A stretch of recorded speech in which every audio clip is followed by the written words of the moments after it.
Yes. I see you bouncing. I'm trying to bounce. That's so funny. I clicked the record button, and after saying James never leaves the camera, he ran off camera. This is like a comedy show today. He probably got tired of us Goofing around. goofing around. Yeah. Okay. All right. So just to rehash, let me see if I can get more light.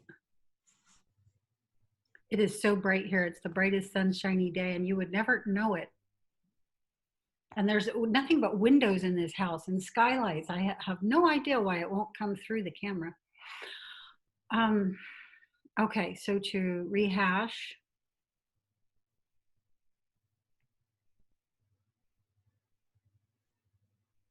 as topics of discussion, sleep habits,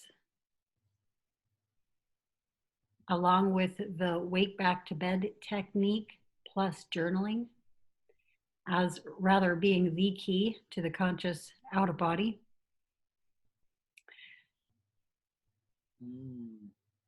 James wanted to talk specifically more about the fully conscious shift, as we've been practicing this with him starting this past week in the channeling practices.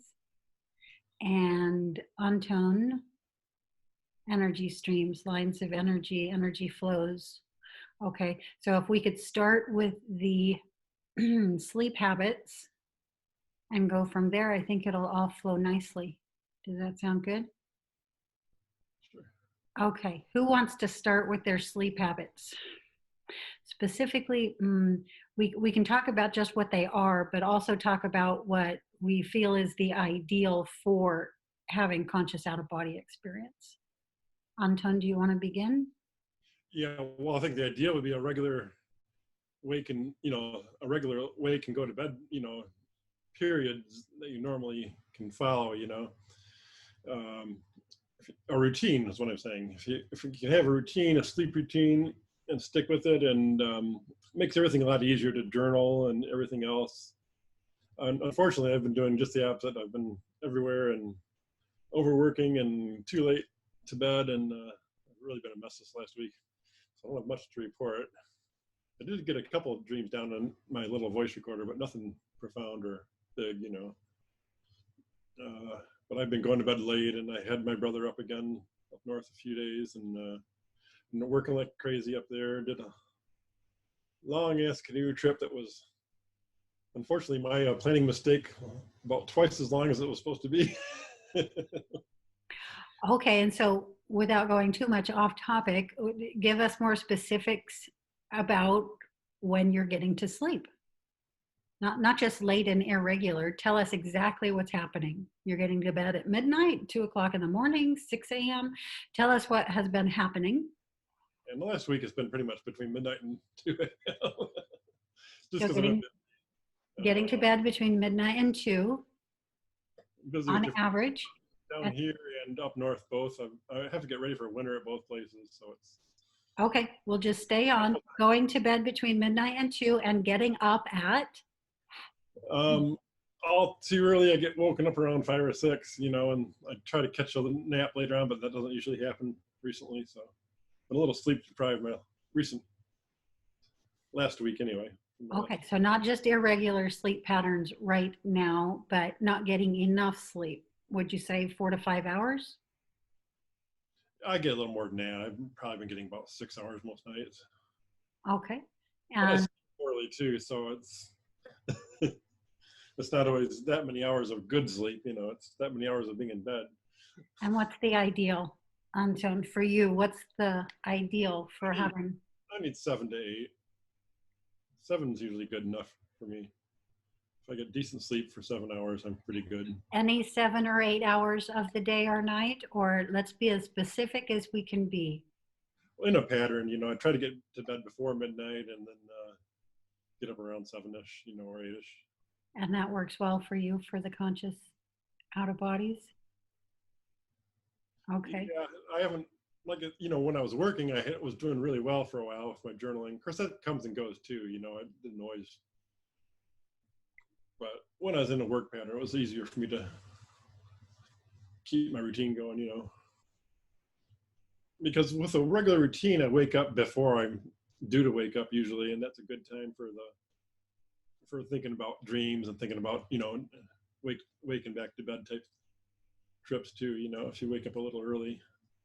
So now that you're not working, what is the work that you're referring to when you say working too much? What is it you're having to do? Well, getting ready for winter basically. I got a whole list of chores, and that list never gets fully completed. So it's like this every year. It's like every year before winter, I'm scrambling, and then what doesn't get done when the snow flies, it just doesn't get done. Yeah, and you're moving in the winter, you move from one place into another location No, I'm between these two locations all year round. all the time. I'm trying to get rid of this lower location, but I'm probably going to keep it through till spring. Okay, and so I just want to be super clear here. For the last little while, your sleep pattern has been very irregular, going to bed between midnight and 2, waking up between 5 and 6, and so therefore also not getting enough sleep.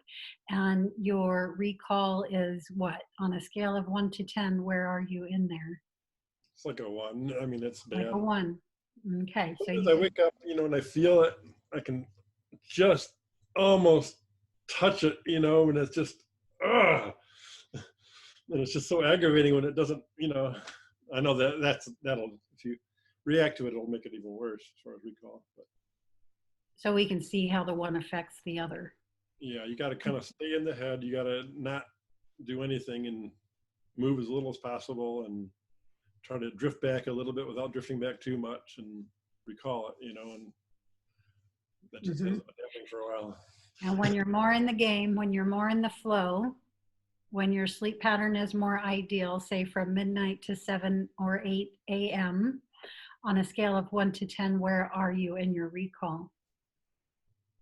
Well, my usual routine, like when I was working, probably about a 3. My recall comes and goes. Okay, so it's never gotten to the point where it's like a 10 where you're getting recall every morning? Once in a while, in my long span of doing, dream recall, I've had periods like that. So there's probably more we could do in addition to your sleep habits. There's probably more we could look at. And we're going to do that another time because today we're just looking at sleep habits. Iwana, after you finish your drink there, let's hear about your sleep habits and what you have to say about sleep patterns and habits.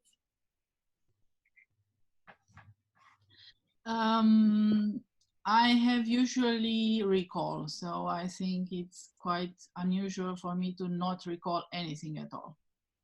And my recalls are between 1 dream a night to 5 dreams a night, and usually with a lot of detail, and sometimes too much to note. So I have a certain period in the morning that I wake up and then I write whatever recall I have, and if there's too much, then sometimes it just gets lost. But I try to note a few details, and if I note a few details, the majority of time I cannot recall exactly what was going on. And because you have such good and clear recall, let's hear what your sleep pattern is and any sleep habits you have that go along with the pattern.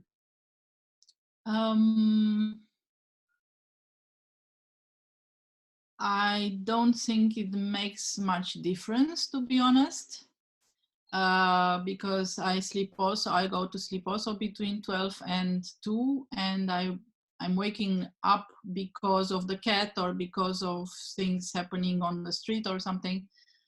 And it's not really making very much difference unless it's a very big shock. And I wake up so I sleep around 7-8 hours. If I sleep less, then I'm sleep deprived, and then I get also less recall. Yeah. Okay, so that's a good pattern. That's basically what Anton says works for him also. You know, getting to bed roughly around midnight, sleeping till 7 or 8 a.m. That's just your pattern, and that pattern works for you for recall, getting 7 or 8 hours a night's sleep, somewhat routine, and getting to sleep at that time and waking at approximately that time. So yeah, that's just your pattern.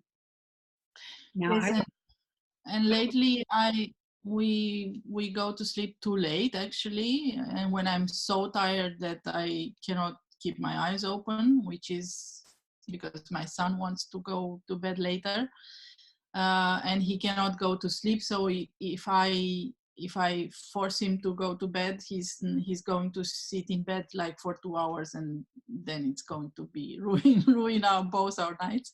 So I'm trying to go to bed when he's tired. And that means that we actually, because I'm sometimes waking up in the night and I cannot go to sleep again, then it just prolongs the night until maybe 10 or 11 if I don't sleep enough. Yeah, so you've spent enough time going after the recall, journaling, that now there's a momentum to where you don't see necessarily how a sleep pattern interruption could have an effect on your ability for recall. However, if we made it to where it was very different for you for, say, a few weeks in a row, then I think that you would begin to see how it interferes. But you have so much momentum from having, you know, for an extended period of time, having brought the recall, having worked those muscles, you know, and have the habit of journaling, that, yeah, now you're just in the flow, you're in the game. Let me ask one more question, because I've seen some of your journaling on the forum board. How often are you getting out of what you call the continuum in your dreams?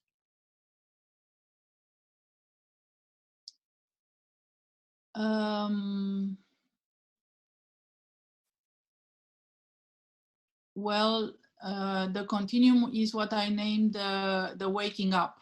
So the base. So what do you mean with how often? The majority of your dreams that you've documented on the forum boards are the continuum. It's you with V and other people you know here in the Earth Life. I haven't seen much, you know, where you're on another world or somewhere else or in the in between, or something's happening that is not normally happening here.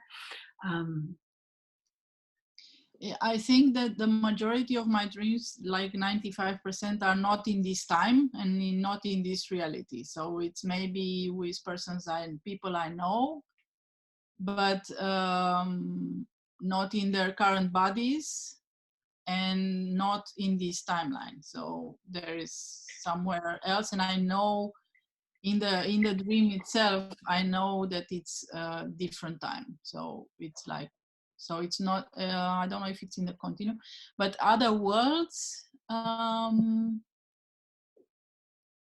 have very symbolic dreams sometimes, which are not in the continuum. So things like, I dream something like just to give an example, I dreamt at one point that that I was marrying somebody, and it was in the name of the euthanasia, and I had no idea at that point what that was, euthanasia. And I woke up and I looked it up, and I was like, I married somebody in the name of euthanasia. Not sure that's a good idea, but yeah.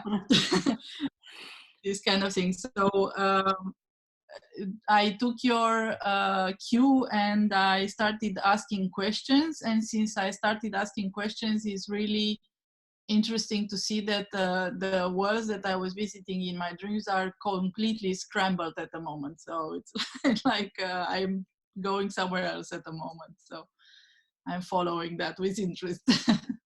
Yeah, good, interesting.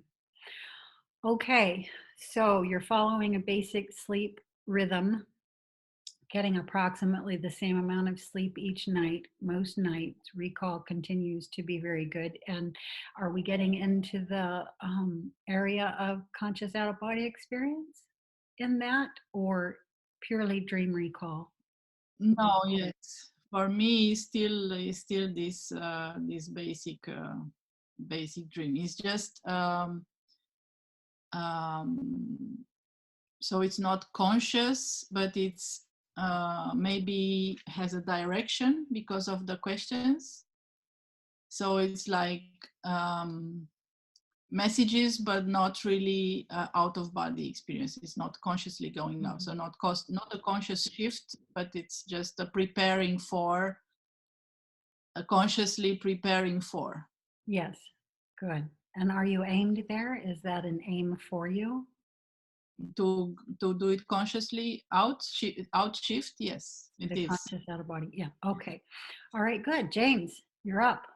Let's hear about your sleep habits, sleep patterns. Anything you have to say about the rhythm and its association with your ability for conscious recall, conscious out of body experience? I've not got my sleep schedule's terrible. It's never really the same each night. My sleeping depends. I'd say probably 2 o'clock in the morning on average when I would fall asleep. But that could vary to 3, 4, 5 o'clock. It's never the same 2 nights in a row. How on average, 4 hours sleep. Depends. Sometimes I can sleep longer, 8 hours or so. How different is it from night to night? Couple hours, at least a difference each night. Depends. Yeah, it could be 2 o'clock or 4 o'clock. It kind of varies between those two. I got up sometimes I'm up early. I could be up at 6 in the morning. Other times it could be 11, 12 o'clock before I wake up. It just varies. I'm not scheduled my sleep whatsoever. But I was doing well with dream recall this week. I got 4 in a row.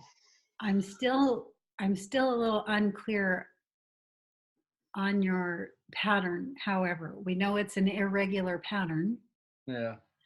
So when you go to sleep at 2 o'clock, you would get up at? It varies. It could be 6 o'clock, sometimes 11 o'clock, sometimes 8 o'clock. It's never the same. Okay, so those are the ideas. So if it's 6 o'clock, you're getting 4, 6, or maybe even 9 hours sleep. Yeah, could vary. Okay, so and on a regular basis, it's this irregular. Yeah, that's okay. all. Does everybody do their sleeping in one go? Mostly. Like you're not doing 4 hours here and then 4 hours over here, for instance. I'll be right through. Okay. Wow. Also, you mean go like the 8 hours after each other? Because I wake up, but it's maybe in one go that I'm lying in bed. Yes. Right. Okay. So you have an irregular pattern and you have very irregular recall. Me? Yes. James? Yeah. My recall was getting good. I got 4 in a row. It was starting to build up. But I noticed that I ate very late the last 2 nights and got zip. I got nothing at all when I ate late. But Can happen. no, my recall's same as my sleeping pattern, I suppose. You guys are impressive. I require a lot of sleep. I need to be in there and out there a lot and have ever since I was a kid. So my sleep pattern, my ideal sleep pattern is with the circadian rhythm. So depending on the time of the year, going to bed at or near sunset, waking up at or near sunrise. And this can mean that, during the winter months, I'm getting a lot more sleep because the sun's not in its cycle as much as in the summer months.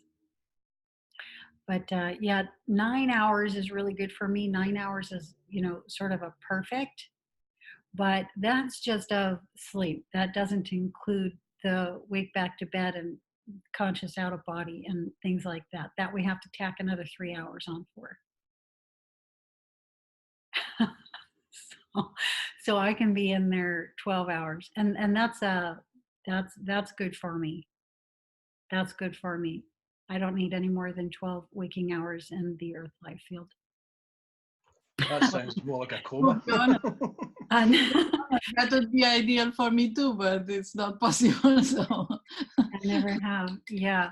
Well, I kept myself, this has to do with my sleep pattern too. I kept myself single and, knew from a very young age I wouldn't have children. And all of this makes it very helpful, of course, for me to, indulge in this area.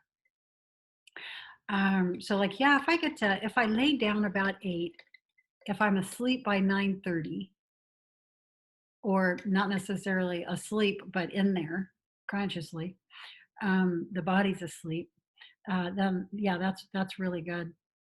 Even better is if I'm already in, falling asleep by 8 or just after 8, because this area of the night has a very particular type of dreaming associated with it. And I'm very likely to have a conscious outer body at the top of the night if I'm in bed and going in by 8. Come 11 o'clock, I'm, after about 2 sleep cycles, 2 90-minute cycles, I've powered up enough to have a conscious OBE. And this is going to be the ET contact stuff that happens at this time of night. So what do you mean by top of the night? Because I noticed that you tell about top of the night. I'm not sure what top of the night means. That's your first couple sleep cycles, the top of the night. Mm-hmm. That's going in. The middle of the night is the middle of the night. Bottom of the night is earlier in the morning. It's the end of your sleep. Yeah.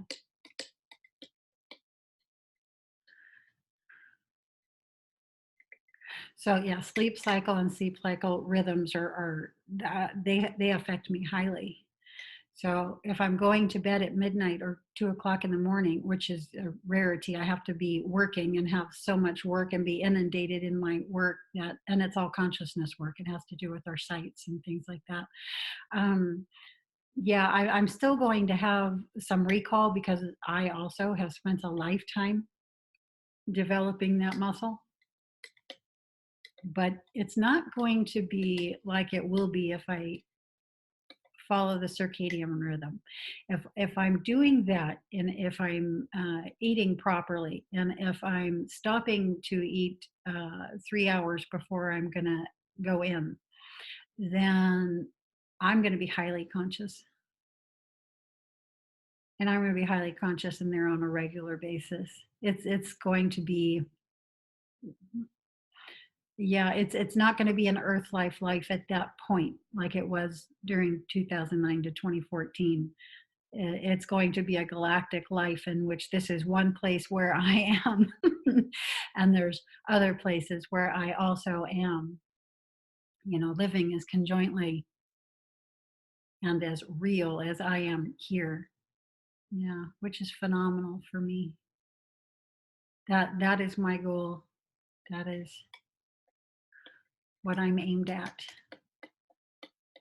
Conscious ascension. Yeah, so this is a process by which we don't drop the body. There's not a moment of death in which the body is dying and the consciousness is moving on. It's just a conscious shift from here to there in the permanent fashion.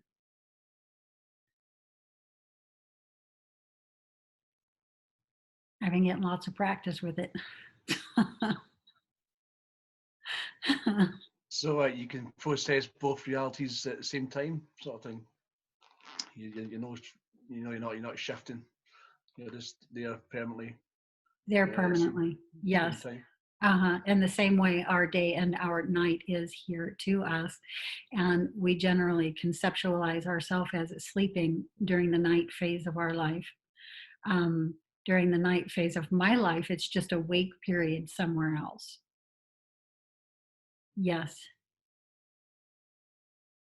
Mm-hmm. Yes, so the dream life, I never saw it as dreaming. I saw it like another reality, or journeying into another reality, or in a parallel something.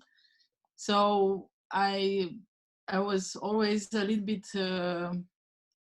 apprehensive of calling it dreaming, because it's not really, yeah, so just for the lack of a better word, we call it dreaming. But It is dreaming in the same sense that here also is dreaming. yes, but yeah, it's And once we get that, we get the sheer importance. Because if here also it's dreaming, then who's the dreamer? Mm-hmm. This is what breaks us out of the box. That question. If here also is dreaming, then who's the dreamer? Can't be our person. hence why I call it the continuum, because at one point I coined this term, because this is a more continuous reality, let's say, and from this continuous reality you go into different kind of other realities. But yes, it's, yeah, being a dream. This continuum is also a longer dream, let's say. And it's not a mental exercise. It is something that in the beginning we can contemplate, we can bring the concept in and contemplate, but in the end, this is not a mental exercise. What do you mean? This is an experience, something that's experienced through the whole of your being. And because it's experienced through the whole of your being, it is reality. So that was how my process began.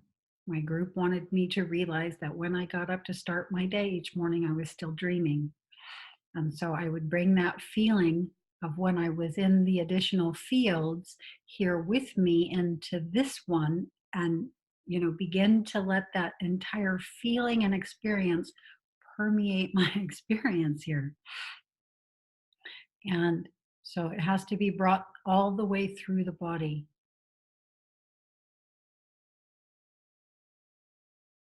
So in that way, actually, everybody that we have in any universe is a dream.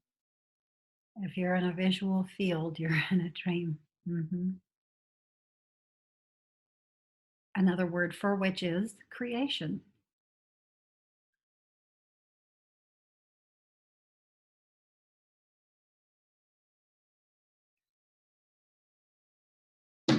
Another word for which, if we want to bring the new scientific terms in, simulation. All of it is the same concept. It is meaning the same thing. It is meaning. It is not fundamental. It's created. It's illusory. It's a dream, a simulation, a virtual environment. All of it saying the same thing. And as you begin to expand out into this, when the clear senses come on, you begin to actually be able to see it. You can see the little particulates that are composing the visual field itself. That was the very first thing that began happening with me. Before the conscious OBEs, all of that began preparing my central nervous system for the conscious OBE, because it was already seeping into the central nervous system that reality isn't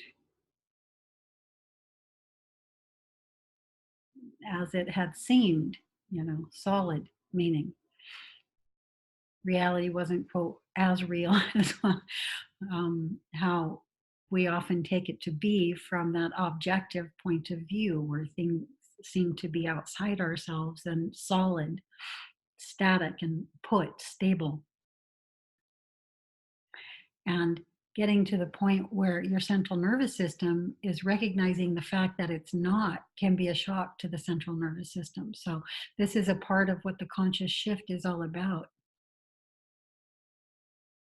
Only when the central nervous system deems the system ready for the conscious acknowledging of the fact that the physical reality isn't a physical reality. Yeah, so And from my point of view, there was never, I was always conscious that this is not the reality, but because in the last years, I'm trying to do this reality good or well or well enough, and then I get caught into this place where I don't realize what I always knew anymore. I don't know how to say it. So I get caught into the reality of this reality, although I know from the core of my being that it's not what's real. So it's interesting. what you know in the awareness needs to be brought down into the body, meaning into your direct experience. And until this is allowed to take place by you, then there'll be that back and forth. There'll be that getting caught in the sticky parts of the physical space and all of that, which is the wheel. That's the wheel we're all very familiar with. Anton, you're very far away now. So what else do we want to say about our sleep patterns and habits? What are some of your other sleep habits? I'll go into one of mine. I learned this when I was teaching yoga. I learned it from my teacher, and it's just something that's right out there in society and clear as the day, to most of us. But sometimes we just fail to let things like this impact our awareness. When I go to bed, I put on certain clothes to go to bed. These are the clothes that I am going to take with me into the night. They're clothing items that say this is what I'm about to do. And just like a police officer will put on a uniform, and that uniform reminds him that I'm working now as a police officer. A doctor or nurse puts on the scrubs, they put on their attire, that when they go to do this particular thing, this is what they wear. And it just helps remind them that that's where they are and that's what they're doing right now.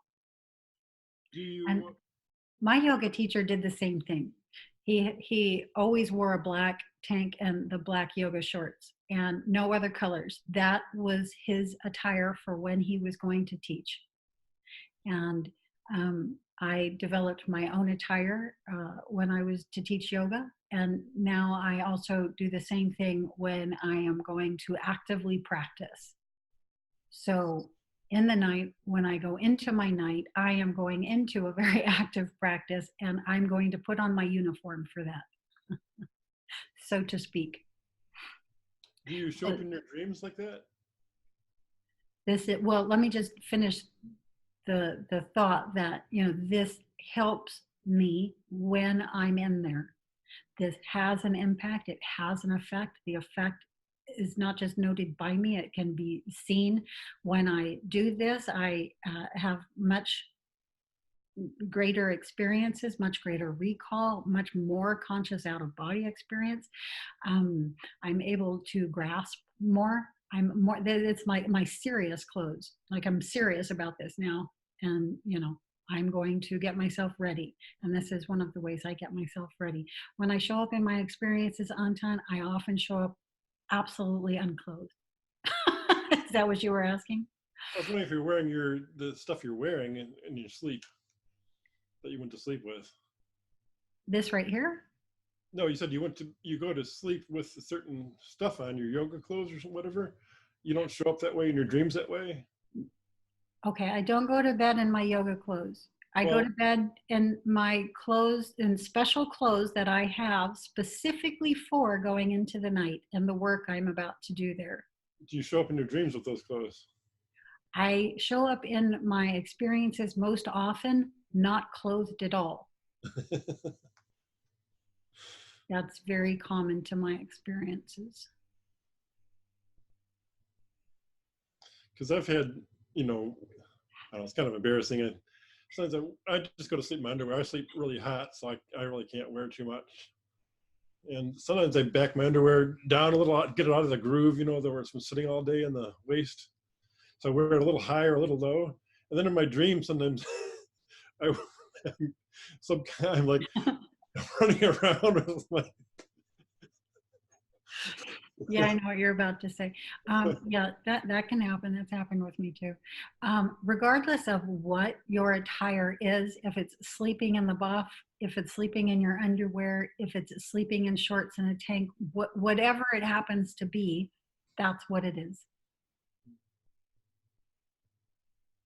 But it's something that you do every night specifically for a specific function.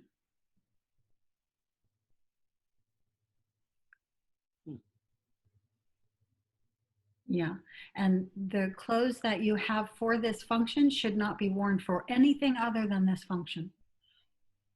That's when they're going to work the best.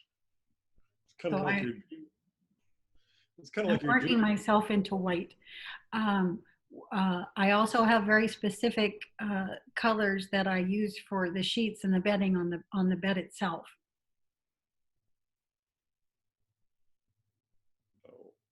You want to share a bit about that? Which is very helpful for me. I energetically can feel the space. I can feel when the space is altering. I can feel when the cues are off, and I change the template.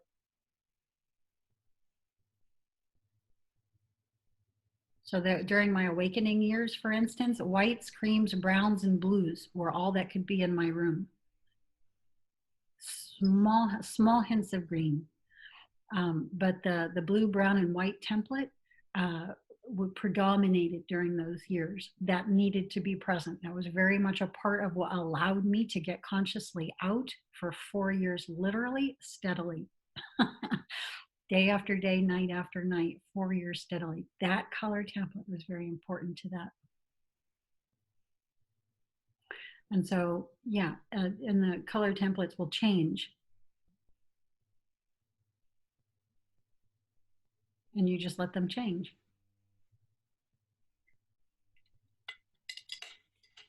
All of these are in there with my own habits. Let's hear some of your habits, if you have any. Do you have sleep habits?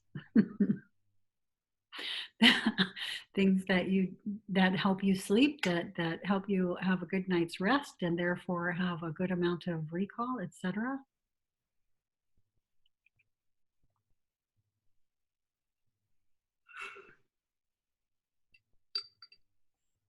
Nothing? Well, it's time to develop something. Anton, your recall has not been very good. You confessed it's at about a 1. James, you know that you want to be on the conscious OBE end of the scale and are only at the just gaining recall end of the spectrum. And so maybe devising some things that have you look at going into the night as an activity in which you're, aimed at a particular event. I'm going in to remain conscious while my body falls asleep. I'm going in to retain awareness of the dream fields throughout the whole night. Whatever the aim happens to be, what could you do to help get this on? I'm always focused on doing it as I'm in now, without going to sleep. How about I do it as is, without having to sleep? you know. So I've never really focused on the sleep. So Every night you sleep. So every night you don't want to lose that portion to nothing. You don't want to fall off into an abyss and let there be nothing. I've been going to bed using the crystals as the palm stone. I've been trying that technique. I've been using the amethyst one. I did about the 4 nights. I did get recalled at those 4 nights. It's just that I've ate quite late. I didn't get anything in the last 2 days there. But I have been trying techniques to do that. But I'm mostly passing out most of the time. You're waiting too late to go to sleep. So why don't you change this? When I try and do things like that, and then I just wake up. If I try and schedule myself, I'll just wake up. I won't sleep at all. I'll be up all night. If I try that, it's a pain in the arse when I try it. You will, unless you program yourself that you, as you just did, to not. So when we were beginning our practice the other day, and I said, you take a turn at going in so you can see what I'm coming across. And there, your words to me were, you're programming to yourself. I never get anywhere. Just black, just void. Nothing ever happened. You program yourself. But what did we do? Yeah, I jumped right in there. We overrode your programming of yourself. And we got in there. And you will do the same thing with your dreams and going to sleep with this, unless you program yourself otherwise. So don't program yourself otherwise. So here is another habit to program, to set your own intent.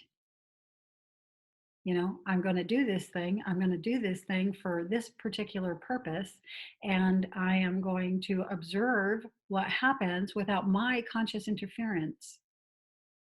I'm going to let this be an experiment. I'm going to log this for a month, and I'm going to look at this at the end of the month and see what happened. I'm not going to predetermine in advance what's going to happen, which again is what?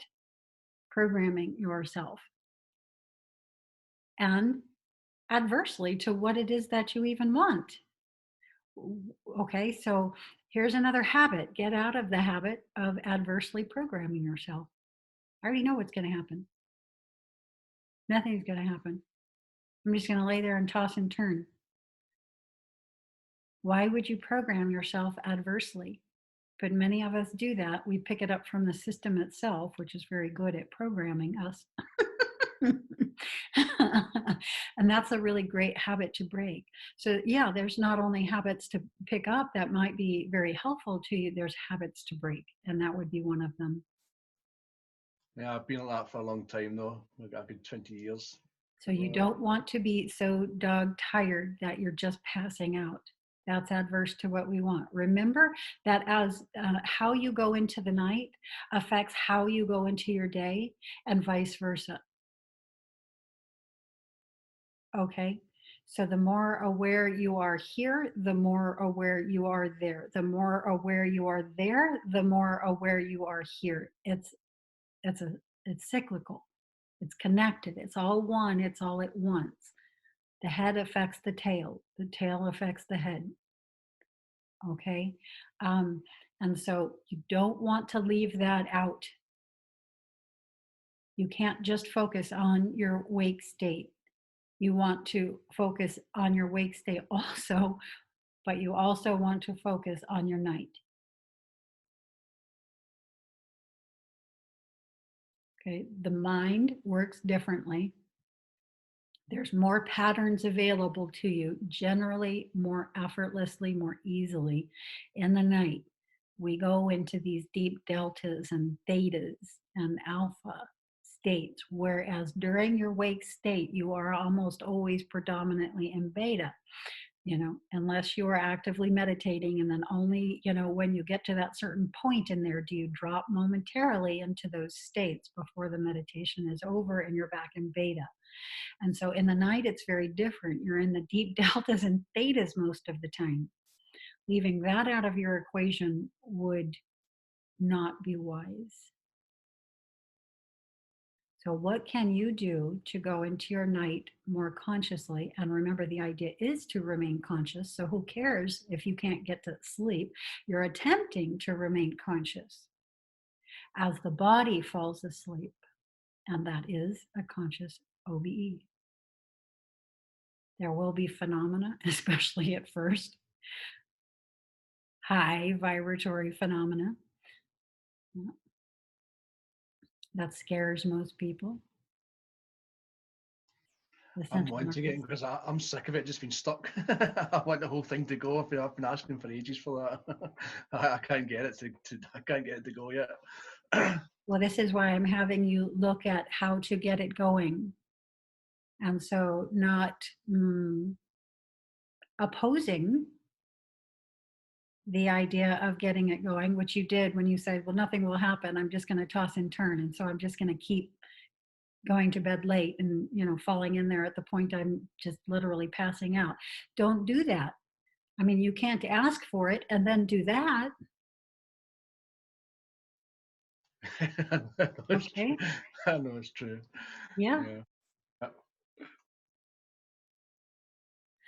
So again, the question is, what can we do to go in a bit more consciously? Get to bed. Stop. Yeah, get to bed by what time? What time do you need to get to bed to where you're not passing out as you're going in? I could probably cut off about 1 o'clock or so. But I'm generally listening and watching stuff. If I stop doing that, I'm just going to lie down. I'd probably fall asleep a lot faster. But it's just I'm always got sound on. I'm always listening to something or something.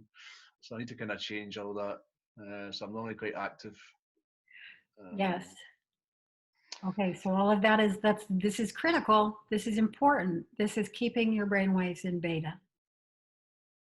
This is locking your brainwaves in beta. Okay, it might be a light beta, but it's still beta. So yes, getting to the point where everything goes off, including the lights. Here's another sleep habit of mine. 8 o'clock, lights out. Lights out. I can light beeswax candles and often do. That gives me the feeling of being in the cave, of the, meditating in caves, of the, camping out under the night sky and the bonfire, and all of that's very conducive to an active dream state for me. And so 8 o'clock, lights out.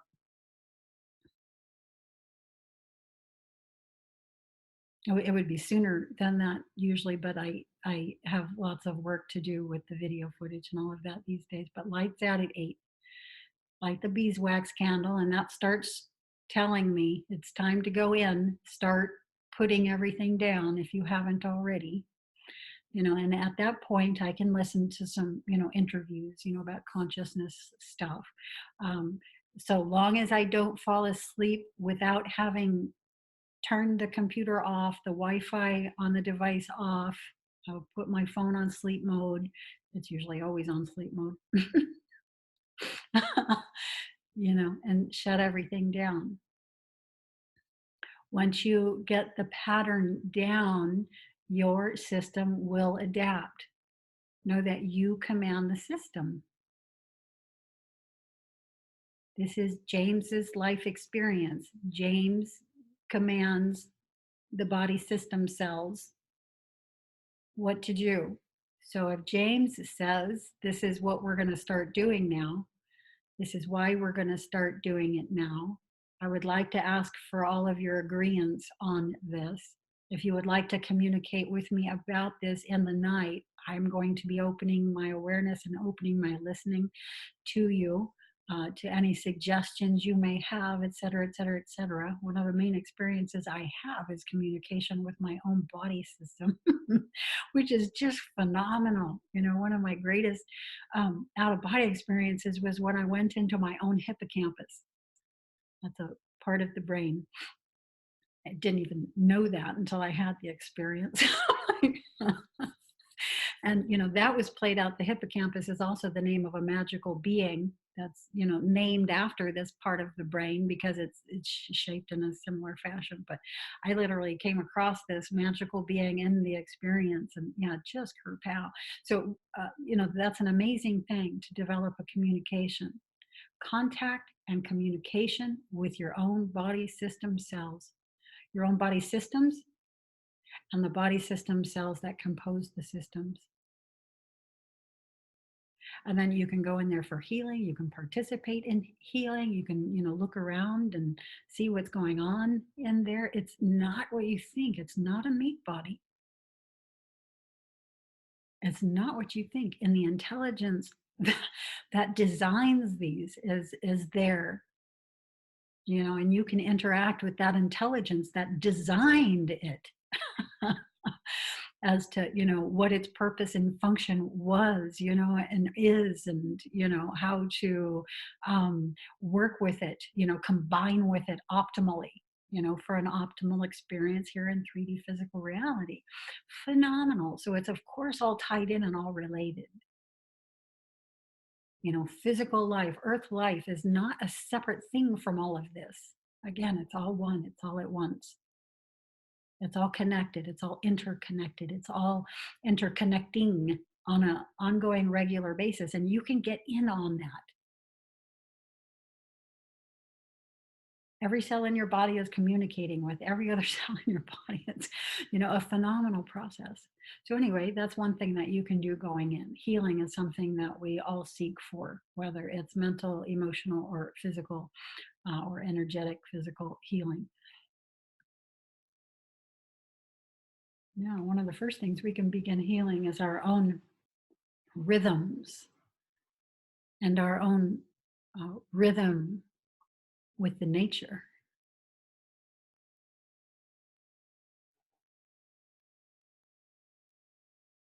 You have a circadian rhythm. There is a circadian rhythm to our solar system, to our planetary body, and our personal body.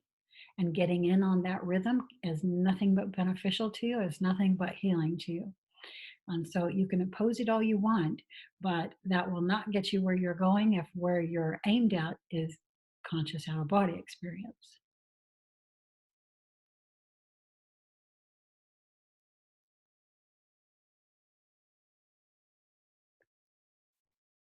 So you all know which is more important to you.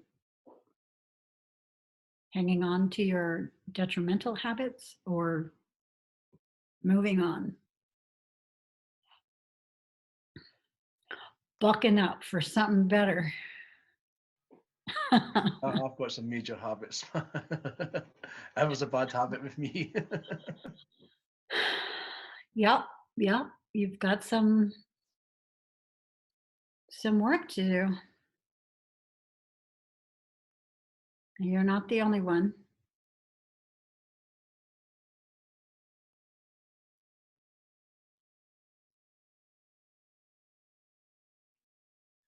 There's nothing I did not let myself intersect with in those terms.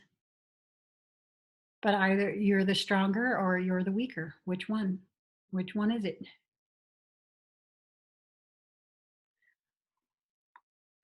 You get to choose who and what you're going to combine with.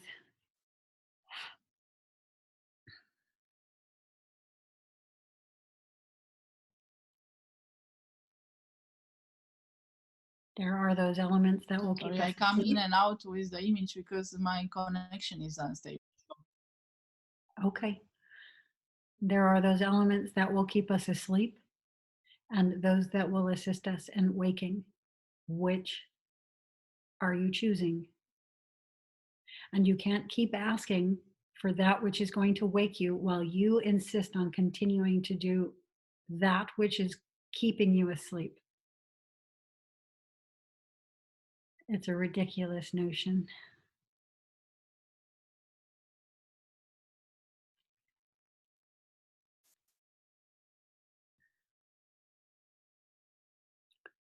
So again, the question is, what can you do going into the night to get in before the point where you're just simply passing out. Now, if you're going to bed between midnight and 2 somewhat regularly now, 1 o'clock is not a change. 11 o'clock would be a change. Sometime before the midnight period would be a change.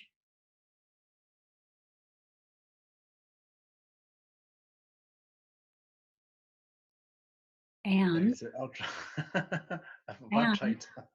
Remember that the sleep patterns that we have in the world now, in these contemporary times where we're sleeping all in one go, you don't have to sleep. This does not have to be your pattern. You could go to sleep 8 to midnight and get up and do your midnight to 4 stuff and then go in for another 4 hours. So there's any number of patterns available to you. That would probably work a lot better if I was to break it up, because if I tried to do that, I know I won't manage it. But if I broke them up, if I split Well, it in half. let's pause there and look at the programming. Yeah. Okay, and look at what the programming is doing. It's enforcing the programming. So it's keeping you from making a change. Stay with the program. Be programmed. Yeah, And again, on a negative bent. So you'll have to look at what advantage having this irregular program and going in at the point of passing out and all of that is doing for you. What's it doing for you? Why are you holding so tight to it? Why is it so perfect? Not for conscious experience, not even for dream recall. What's it being what's its function? I've just done it for so long that so I've like that since I was working in the security business. Just I'm just awake all the time and pass out in a week for hours and hours. Just a long time, about 20 years or so like that. So it's a lot hard. It's just a habit. It's just a habit to break. That's all. It's just a habit. And as easily as you could get into that, the habit of that pattern, you could get into the habit of a new pattern. Is it easy? No. Why should it be easy? There's momentum behind that one. Why do you think it should be easy to break that momentum? It's not. Not on a dime anyway. But 2 weeks from now, which in the scheme of things is pretty easy, it is easy because it doesn't take too long to rewrite and revise a new pattern. It doesn't take long at all.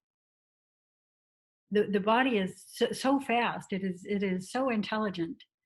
You know, when you get sick, 3 days down, no food, literally down, no food,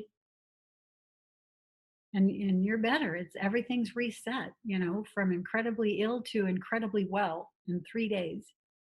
You know, if you have an addiction, again, that 3 days, it's gone.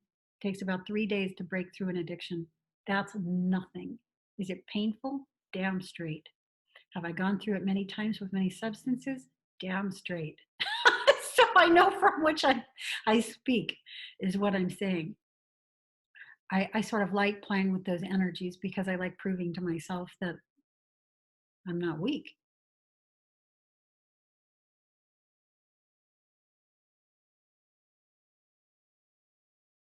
Yes.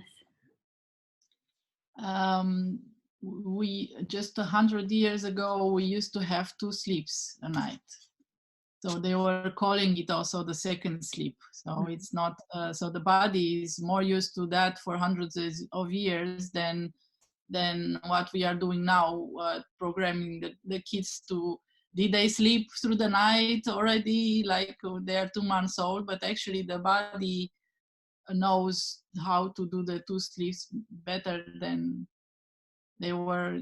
So if you, I'm talking to James now. So if you are going to research it, there is a very big body of evidence that they were going to sleep early in the night because they didn't have electricity and everything. And then in the middle of the night, there were a few hours that they were awake and doing other stuff. So And this is perfect timing that you bring it up, because this basically is the wake back to bed sleep cycle, the sleep pattern interruption, where you're sleeping and then waking and then going back to sleep. This is very inducive to conscious out of body experiences, being lucid in your dream state, in the dream fields, and working with the circadian rhythm, bringing the sleep pattern interruption in, or in other words, the first and second sleep with a wake period in the middle. And then also vocalizing or journaling, logging, the experiences that you have. So you're going to hold them. The journal, the book itself, the log itself is the body that's going to hold the information for you. So you can continue bringing in more information and not have to hold this at the same time, at least not in the beginning. After a while, it gets to the point where the conceptual basis of everything is being, it comes into the point where it is now being you, and you can see so much more detail in all of that. But until those conceptual bases come in, you need that book to hold all those details, because they seem like a lot of irrelevant random details. You can't put them together yet into their cohesive whole. But once you get to the point where you are, then everything begins to be held much more easily, in your own system. Even then, the log, the journal, the book is nice, because that is something, it's an additional body, and it can help others that you aren't there actively speaking with. It can now be a part of the dissemination of the information. So all of that is very important for various reasons. But yeah, that breaks us back into the wake back to bed. So how often are any of you doing the wake back to bed technique, or a first and second sleep? Tell us about how you do it. I think in the beginning it was just because it was happening naturally, and now because I want to recall more of my dreams, I just wake up. When I wake up in the middle of the night, I just write it down, which means mostly that I don't sleep for maybe an hour or an hour and a half. And I also noticed that if I write my dreams in that moment, I recall much more, and with surprising details, than if I recall it the next morning and I write it down, because then I'm thinking, huh? Did this also happen? Because I don't remember it at all. But yes. Sure. So how is your recall at the bottom of the night during the second portion of your sleep for having done that? Do you notice that it's improved from when you don't wake for that period and don't write it down? Because if I don't break it, then I'm thinking, oh, I'm going to remember. But if I'm too tired to not do that, or too tired to do that, to not do that. So if I'm too tired or the body is too tired and I cannot write it down, or I'm thinking, oh, I'm going to remember, then I remember maybe some details, but not the whole thing. Mm-hmm. But in terms of being able to shift back in there, and being able to shift back in there with relative ease, already, when you stop writing, do you notice you're able to get back in there very easily when you go back in for the second sleep? Sometimes yes, sometimes no, because if it takes like 5 minutes to write down what I recall, then mostly it's quite difficult to get back in. So how long are you so then you have to look at your pattern.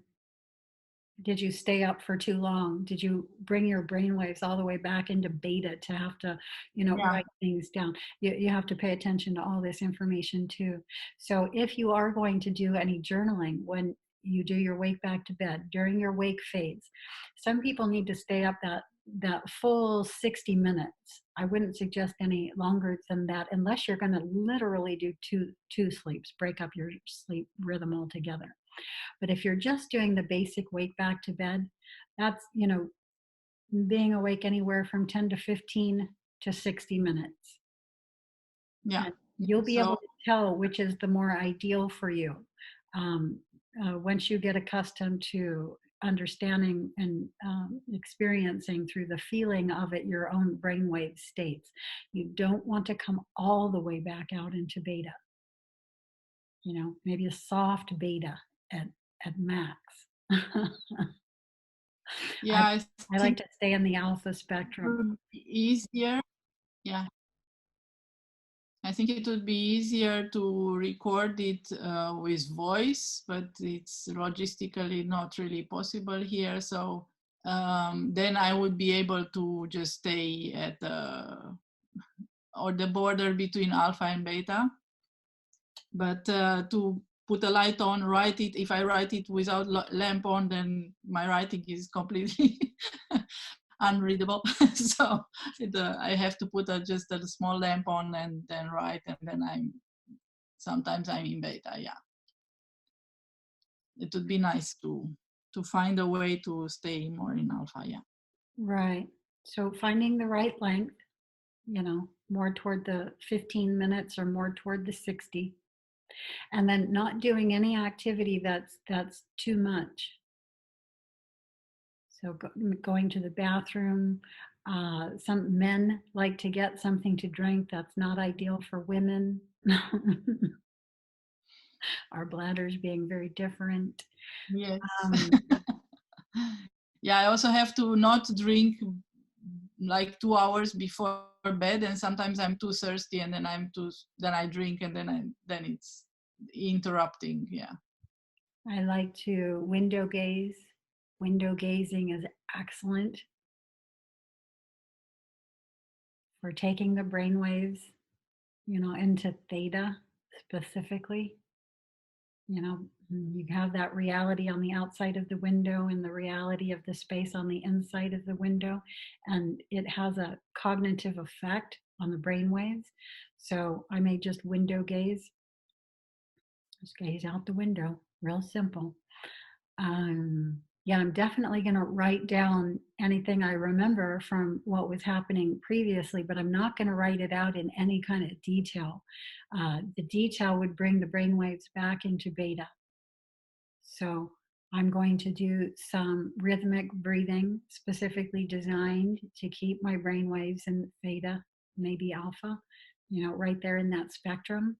And while I'm doing this breathing, I'm going to one word concepts, one word period, one word period, one word period. And this works really good for me. I may also be able to draft out just the essential theme, talk with guidance. One word period, one word period, one word period. It's all that's needed. That locks it in. For me, writing it out, and especially writing it out in pencil, does something to me. There's some memory in here from that, and it doesn't even matter how sloppy it is. That embeds it somehow differently than if I'm going to type it or if I audio record, which I absolutely can't do without coming all the way back out into beta. As soon as there's sound in my head, from speaking, yeah, that's going to bring my brainwaves usually back out into beta. Interesting, because I think everybody has their own patterns. So if I write only words, I don't recall what was going on. If I write like full sentences, like some things, so like you write your dreams, I saw how you write it. It's for me, it doesn't really improve my recall. It's just I have maybe entrances into something, but I cannot recall it better. So it's interesting. Mm-hmm. Yeah, my awareness likes the geometrical patterns and those one word concepts with the period. It literally is a geometrical structure, and I'm able to use that geometrical structure to shift right back into the whole thing. Like even years later, I can look at that one word period, one word period, one word period, one word, and I can shift right back in there. But if it's too much, if it's drawn out and yet too longhand, no, now it's like drama. Yeah, it's not like the structure itself, which can just get me right back in there. No, but yeah, everybody will have their own. Antone, James, we're yet to be documenting anything out, or at least where I can see it.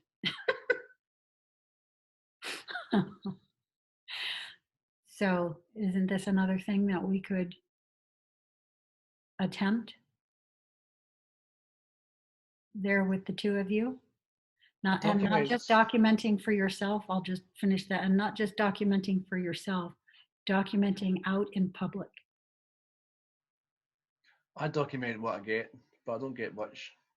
In my dreams, I generally document it. Not for the past 2 days, it's nothing, but I'll generally forget something, I'll stick it on the board. And yeah, but we only see you in there about once every couple weeks. And so if that's you're telling me you're getting more than that. So then my question is, why aren't you bringing that to the boards? Again, one word period, one word period. You don't have to go into much detail. Just, basically of the land. Every day, every day, every day will advance your recall. And it's not easy while you're setting the pattern to do that. But it's like, I'm going to be responsible about this. I'm going to be serious about this. I understand that me practicing on my own, separate and apart from everybody else, logging things, journaling things for myself only, separate and apart from anybody else ever being able to see it, is one level of the discipline. Another level of the discipline, a wider, more advanced level of the discipline, is when you come in and begin openly, in groups and as a group, both. That is a whole new level of the discipline. And because it's a whole new level of the discipline, much more comes in. Much more comes through. Much more happens.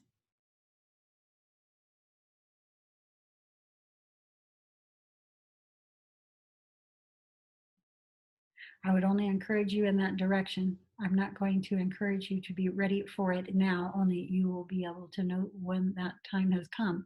But just understand that when you're still doing things on your own, separate and apart from anyone else, only so much can come through to that.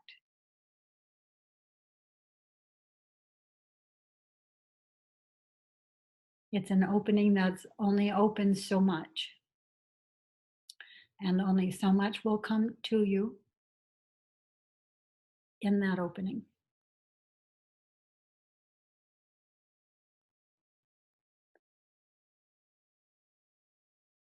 When you grow that opening to include not just what can come to you, but what can come through you to others, now much more is going to be happening. This is like turning the hose on and not turning it off anymore.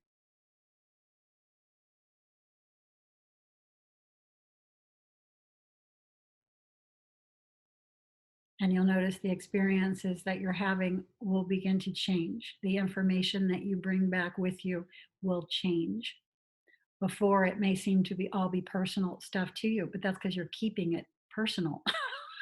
As soon as you're not keeping it personal anymore, as soon as you bring it to consensus, you begin to bring back what is for consensus, And so this is why a lot of people in their dreams will have the sexual dreams. Why new lucid dreamers will be sort of stuck on the experience of astral sex. If you open up your experiences to consensus. What is for consensus will begin to come through. And all those experiences, you may still bring back data from that because that's easy data for you to get because you're good at going in and getting it because you like it. Because it means something for you because, you know, whatever. But you'll also be able to bring back more. It won't just be that. It will be that if you want it to be, plus a whole lot more. But you have to begin. You have to make the discipline.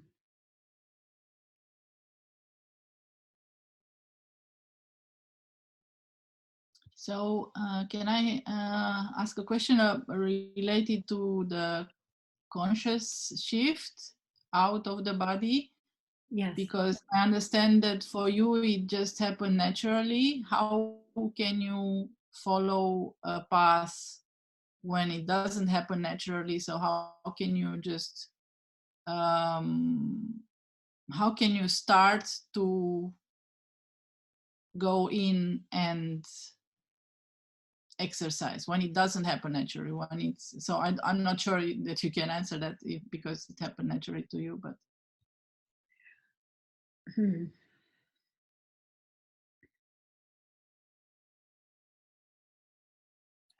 Let me say this.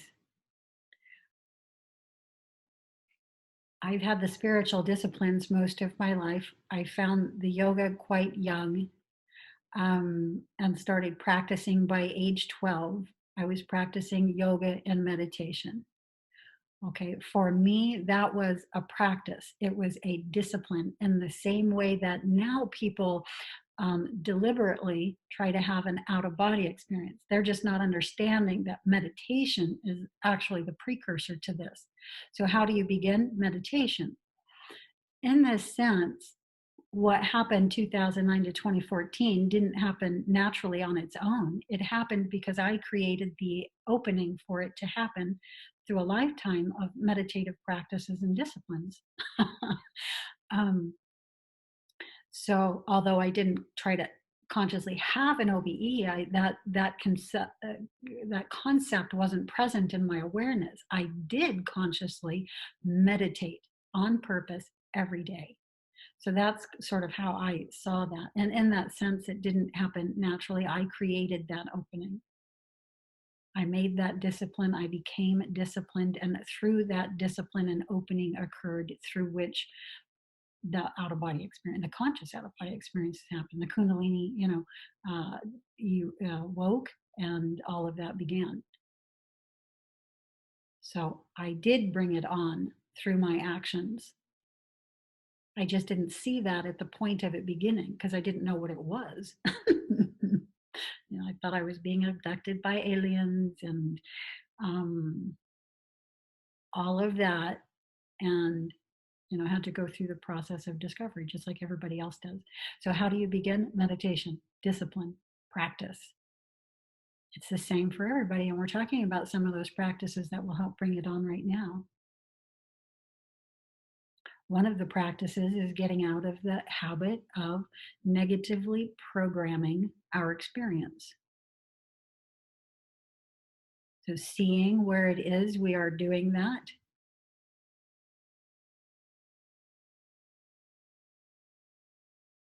Seeing where it is we are asking on one hand for one thing and on the other hand doing everything we can to possibly oppose it.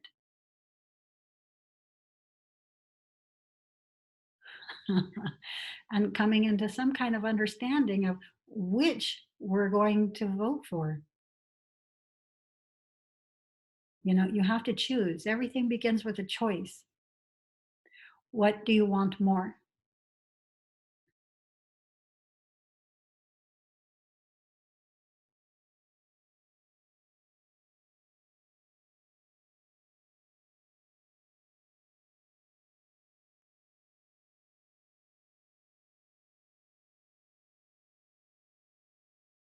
What level of direct experience do you want to bring into this lifetime? There is a window of opportunity here in this lifetime That is absolutely unbound. The sky is the limit.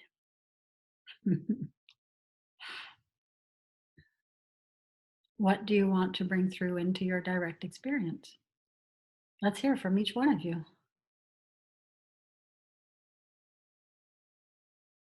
Is it more of the box? You want to eat more, have more sex, do more drugs?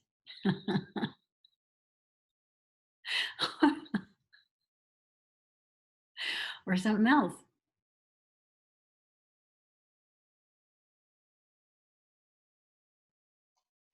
Well, my reality's shot to bits, so I want the answer, so I want to know what it is. No, it's just almost 5 years into this stuff, you know. And what are you willing to do to have that? I know I've got to change my habits. I know. I'm trying. I'm doing the practices. I'm working on them. Like, it's No, just, I mean, what are you willing to do? Not think you what I'm know. willing to do. What are you going to do today? Like today. If it's not now, it's never. There is nothing other than now. So if it's not now, it's never. You're Well, either today I've choosing one been. of the two. Today is just doing that practice we started, and I've been doing that yesterday and today. I won't start tonight, but tomorrow I'll try and split my sleeping patterns up. I'll do the double sleeps. I'll try and go to sleep without anything on for a start, and just lie down and just do that practice, and maybe fall asleep during that practice. Here's the basic template. We've gone over this before. Am I getting outside in the sun every day for at least 30 minutes? Know that even if it's overcast, raining, or snowing, the sun is out there. The rays are out there, and we need to be out there and letting them impact us. So are we getting outside in the sun for at least 30 minutes every day? Are we sufficiently hydrating ourselves? Water being more important than anything. We look at our diet. We understand what substances in our diet is advantageous to us and which are disadvantageous to us. We look at when we eat and when we stop eating, in addition to what it is we're eating, and also how we're eating. Are we just shoveling things down, or are we actually combining with these substances in a meaningful way?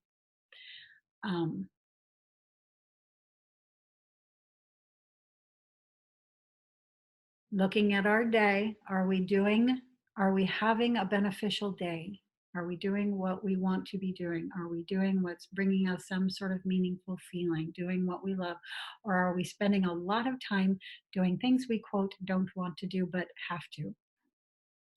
Okay, so things need to shift out of that doing things we don't want to do, but that we have to doing what we want to do. That starts with how you get up out of the bed every morning. Not getting up out of the bed because you have to, literally not. Do I do this practice? I do. Do I do it even on days I have to work? I do. Not getting up out of that bed until that right moment and feeling for it. Feeling for it. Literally every moment that follows is critical to this moment. Okay, so never jumping up out of the bed.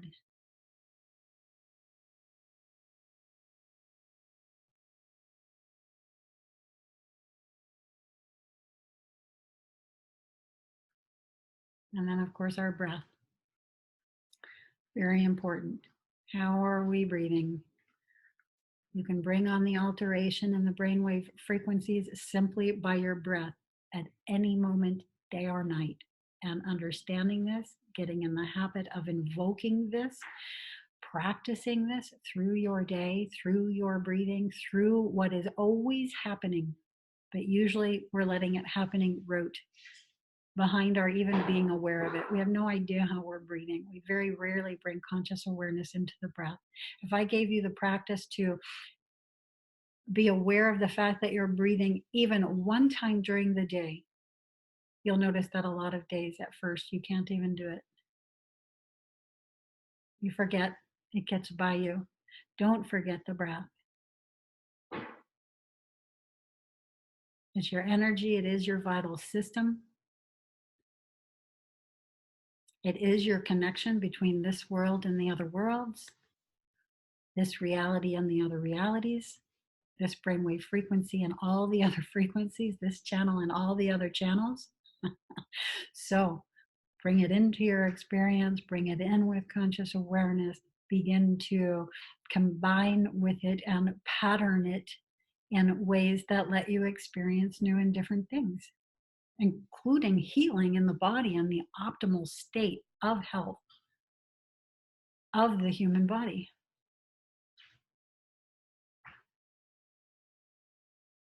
And also energy, emotional systems, and mental systems.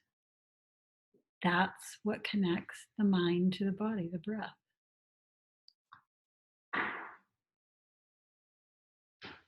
So these are what we look at first and foremost. Write those down. Gaze at those notes a few times every day. Just see what it is you're forgetting. See what it is you can remember to just do right now. You know, take a conscious breath. Walk into your next moment.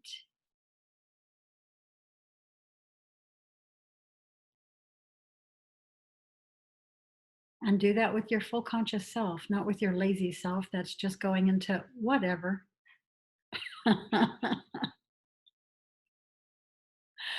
Or going into something it, quote, has to do now. Feeling for what's right, because this is how we're creating our life, remember. At the end of our lives, we're not going to look back and say, damn, I should have, kept doing things the hard way and just doing what I thought I had to. We're never going to look back and regret that moment, that for a moment we were connecting with the center of ourselves and attempting to move from that. None of those moments will ever be regretted.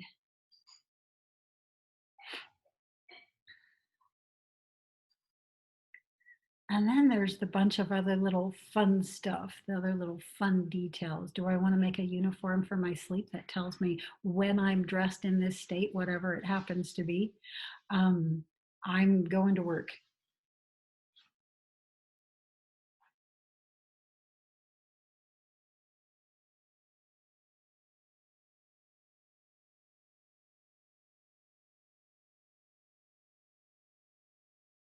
Do I want to change the pattern that I have right now when I go to sleep, when I wake up? Do I want to make it more regular? How could I make it more regular? What would work?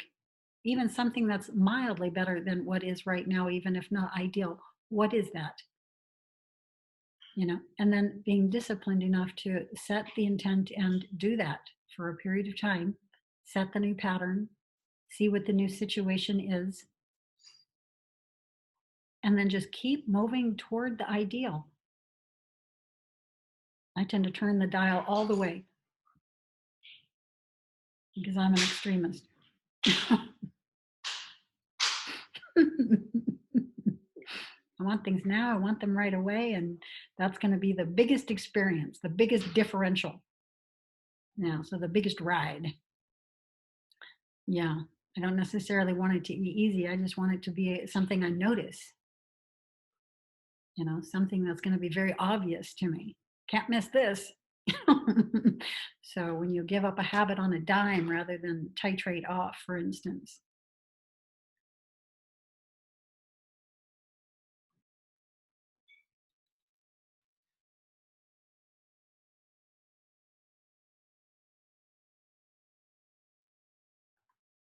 But we need to hear from you. Everybody's just silent. What, if anything, are you ready to change?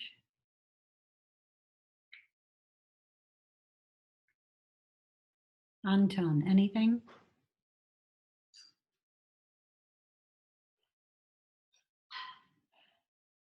Well, I was keeping the journal on your site there for a while. I know I dropped out the last couple of weeks here. So I guess I got to get back to that. I don't know. I have to get a better sleep pattern going. I bought a pad for this mattress here, so maybe that'll help a little. I changed the mattress in my guest bed up north to the mattress here because I was going to get rid of this place, and now I'm faced with sleeping on a less comfortable bed than I used to. Well, my guests up north have a real comfortable bed now. Okay, so you're going to change your sleep pattern. Are you saying you are going to do this, or that you just know that you have to? I already bought a mattress pad I got to install today here. Help with this. As far as your sleep pattern, Anton. I'm trying to get to bed, before at least by midnight. Okay, and are you going to do this, or are you saying you just know that you need to? You're not going to do it yet. You just know you need to. Which one are you bringing to us here? I'm going to try to stay, try to get bed at midnight, not stay up past then. There is no try. There's only do. Okay, so are you going to set the intent? Do you want me to help you set the intent? Do you want me to help you stay on your intent? Because I can check in with you every day.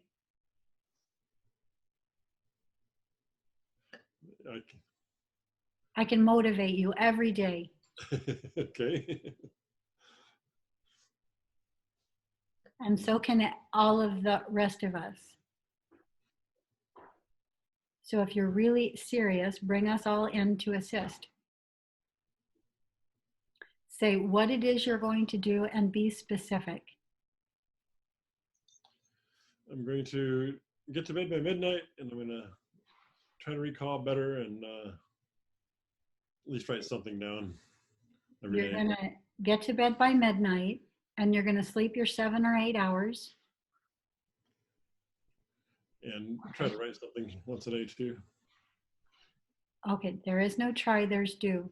So are you going to stay in that bed until you bring forward at least one bit of information to write down? Well, that gets frustrating. Okay, this is the negative. I wake up in the morning, I have to run and pee. This is the negative programming. Well, that's the problem. Part of the problem is This is the negative programming. It's hard for me to stay in bed too long because biology is taking me to the bathroom. So it's like I've only got so much time it's not even no time to not move, I know it's somewhat psychological too, because It is. And as soon as you begin writing something down when you wake up each morning, the more information comes through. So once you open up the stream, then the stream begins to flow. Then it begins to flow.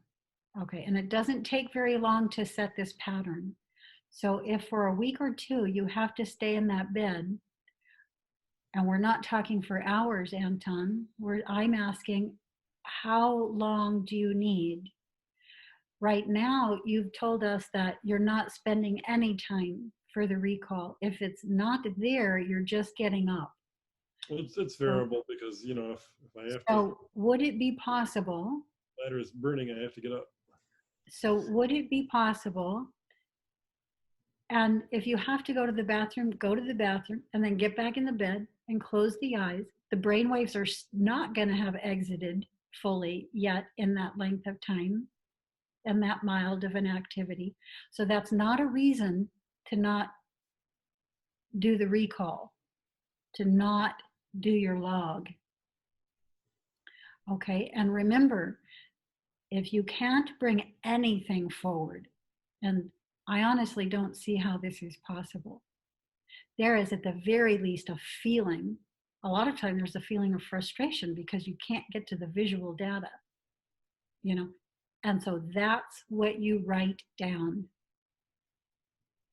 You write how much time you spent on the recall. If you don't spend any time at all on the recall, you're not going to get any recall. If you already don't have recall and you spend no time on the recall, guess what? No recall ever.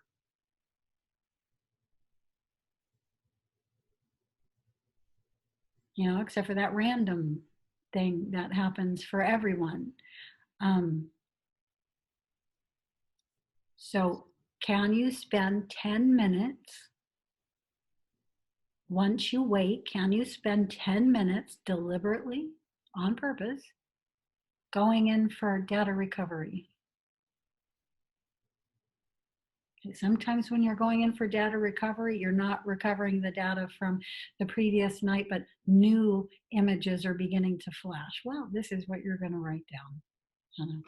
Couldn't get in there to what was happening in the night, but, you know, hypnagogic. Woman dressed in white sitting on the back of a horse. That was one I got this morning. Yeah, you know, and you write that down. Okay, but really try to get to the feeling. You know, I feel really comfortable this morning as I'm waking up. It's a real peaceful feeling. This is like my preferred energy when I wake up in the morning. And you write that down. You know, I wonder what I was dreaming. I wonder what led to the feeling. Have your curiosity, you know, go off into that. You know, any questions you have.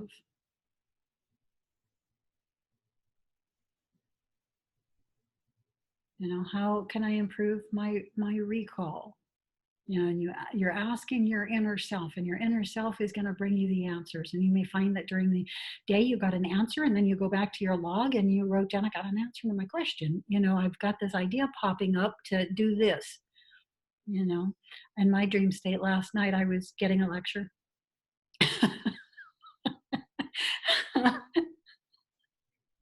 And you know, I was getting the concepts of a short fast that was going to start at 5 o'clock, and it only went on for certain lengths of time. And they were letting me know, you know, you need to stop eating at 5 o'clock. You know, and you know, anyway, I was getting the data because past couple nights I've been working really hard and well into the night, which is odd for me. I usually don't do that, but I was working on a project. I couldn't sit down and didn't get to sleep until 2. And so, yeah, I was getting lectured about that in the dream field last night. Not really lectured. They're just telling me we need to not get into that pattern we're working right now, you know. And so I've gotten some information on what I need to do.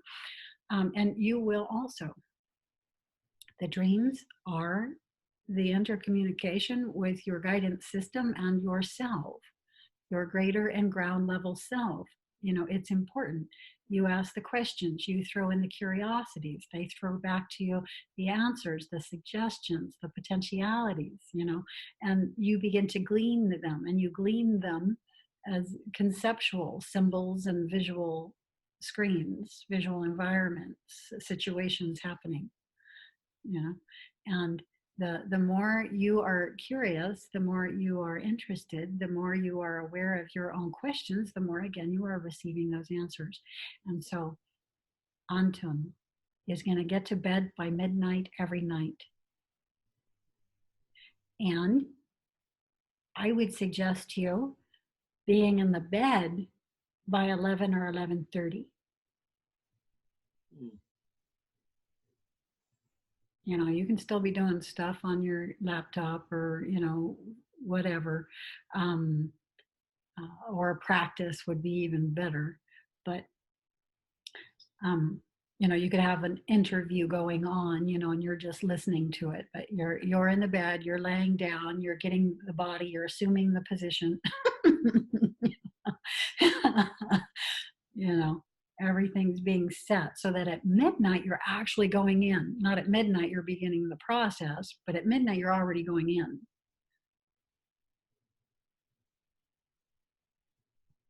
You know, so give yourself time to acclimate and slide in there, you know, rather than doing things on a dime.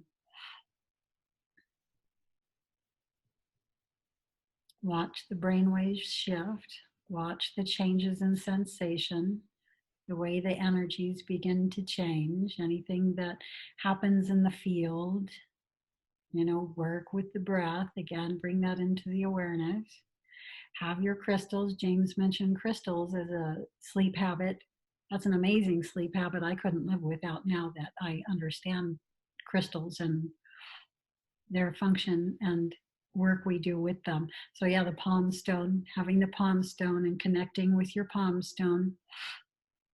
I also have a clear quartz point in the bed, and this is for clarity. This really helps with clarity for me nowadays, especially as I've set that intent. I've connected with these crystals. I've personalized them, George and Amalia, and we feel for each other's energies as a group that are about to go in for a body of work, and then we go in, and that's very helpful.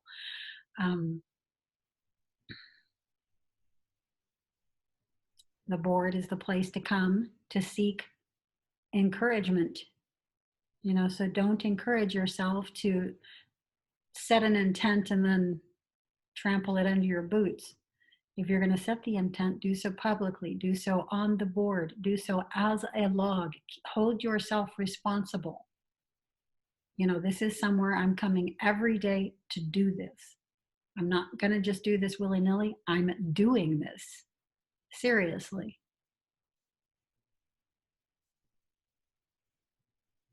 If you want to, if that is something that you actually do want, if that is something you actually are choosing. James, what are you going to do, if anything? Shut down for 1 o'clock. Just shut everything off for 1 o'clock. I can do that. I need to do that, so I'll do that. Yeah.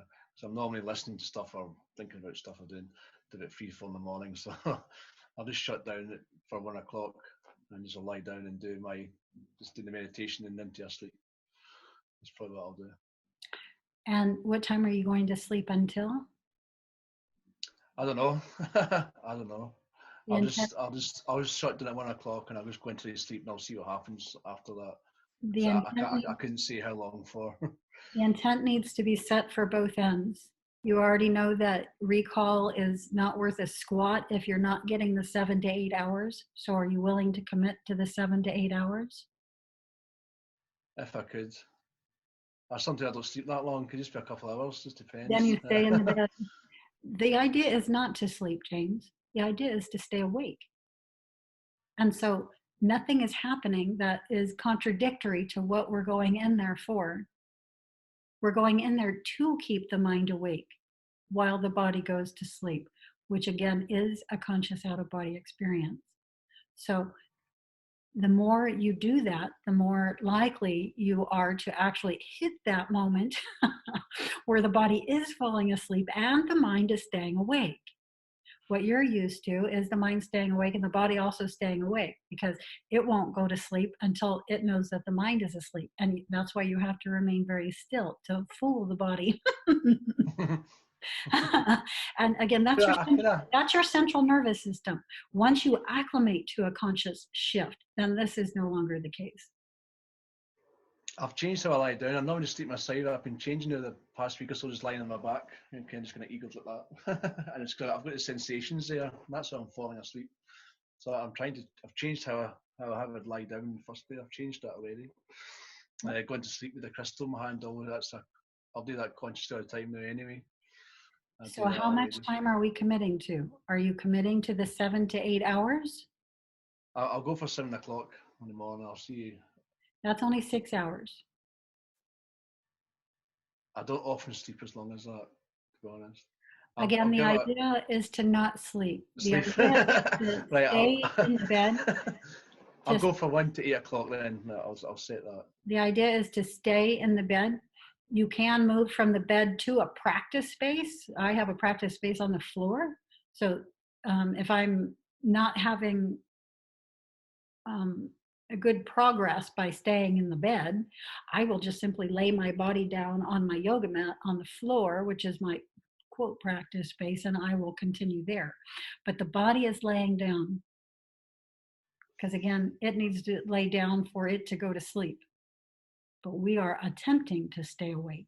You're not gonna. You're gonna fall asleep.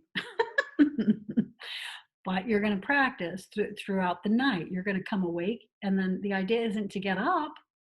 The idea is to stay there with the conscious mind awake. Now you're going to work with your breathing. You're going to alter your brainwave frequencies. You're going to put your attention here. You're going to pay attention to the field. You're going to, when the visuals begin to present, as they did when we were doing the reporting the other day, you're going to shift into them and do a conscious out of body. Okay. But if you don't, you're just going to pay attention to the visuals. There's no reason to get frustrated. The body's comfortable. It's there. It's laying down. And this is your active practice time.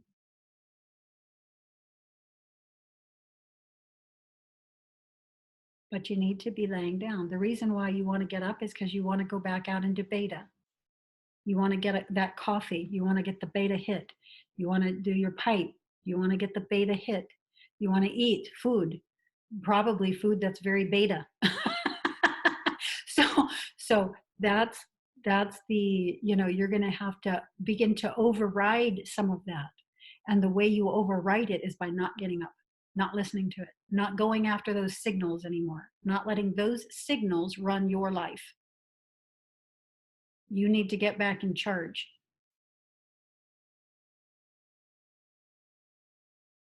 Once you're in charge, you can consciously make the decision to do any of those things. But most people aren't doing that. Most people are addicted, and they're letting those signals run their life. Yeah, for sure. And so the way that we begin to override those, again, when the alarm goes off and you know you have to go to work, don't jump out of the bed. If you don't feel like this is the right moment to you take the time that you need.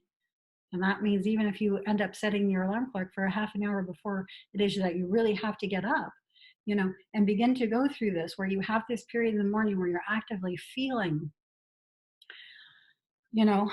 for the right moment to get up. It's often so cozy right there in the morning. Nobody likes to just jump up out of the bed. And I certainly don't want to jump up out of the bed after substances. So another good habit to get into is not eating, not taking in substances right when you get up. A lot of people get up and immediately eat. And, that's a really good way to, screw yourself as far as, conscious OBEs or dream recall in the morning.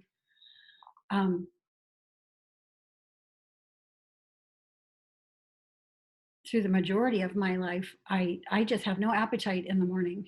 That's because I have a very active dream state. You'll notice when you're doing your spiritual disciplines that a lot of your feeling to eat goes away. It's like you don't need food. You're being fed in a new way. And your appetite really decreases. When I go away on spiritual meditation retreats, it's like I have to force myself to eat once a day. I'm high on the spiritual energies, and it feels nice. There's a clearing, and the mind is clear, and it's very contemplative. And once you're in there, you never want to leave that. And you notice that there's certain things that will vacate you from that space. And one of the big ones is, of course, eating. So don't eat, like, on purpose. I never ate. It took me like 3 hours before, and even then I would pretty much have to start forcing myself. At 4 hours I wanted to eat, but at 3 hours I was still having to push it on to happening. And I would generally push it on to happening because I knew if I didn't start early enough, then I would be hungrier later on at night, and I don't like that sensation of going to bed that way. So anyway, don't eat right when you get up. Nothing. Water. You can take water. But, I would suggest not even water for the first hour. Don't put anything there that would motivate you to move from the bed sooner than it's right to do so. There's a moment. You know it when you feel it. It just feels good. All right, okay, go ahead and get up now. And it's your choice.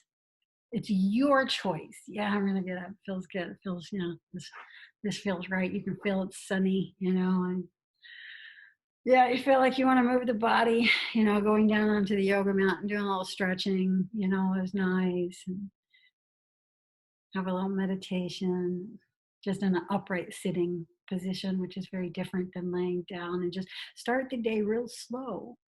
acclimate into your day. Don't hit the ground running, meaning don't let beta take you over. As much as possible, be in a soft beta during your day, not a hardcore beta.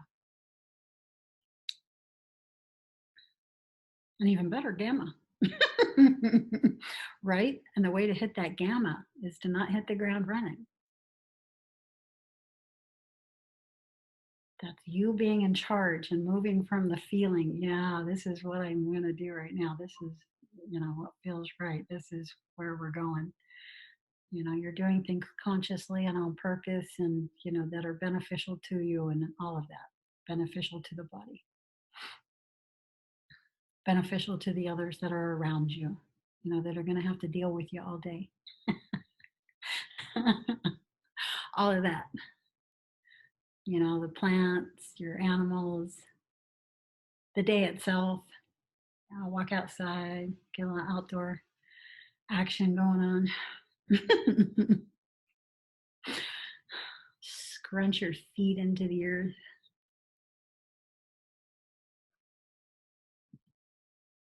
Get ideas. You'll always be getting ideas in this state. They're just constantly coming through to you in this state. Ioana, what do you feel ready to do? What changes are you ready to make? Yeah, so I was thinking, I already have a uniform. I already have a ritual.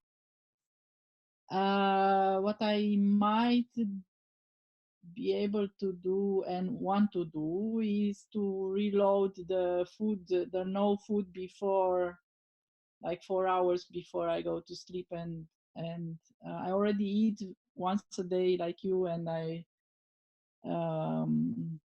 only eat maybe in the afternoon somewhere, but maybe a crystal. I should find a crystal to hold in my hand for the night. And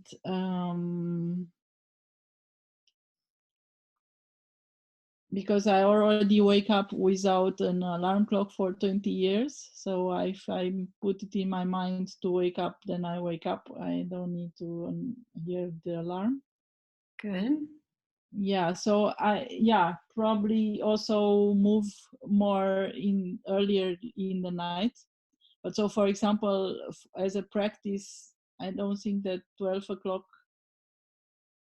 is, I think, from practical point of view, 12 o'clock I can be in bed, because right now it's like half past 10 in the night here. So then I need some time to arrange stuff. Yes. And this is Mary the cat. Hi, Mary.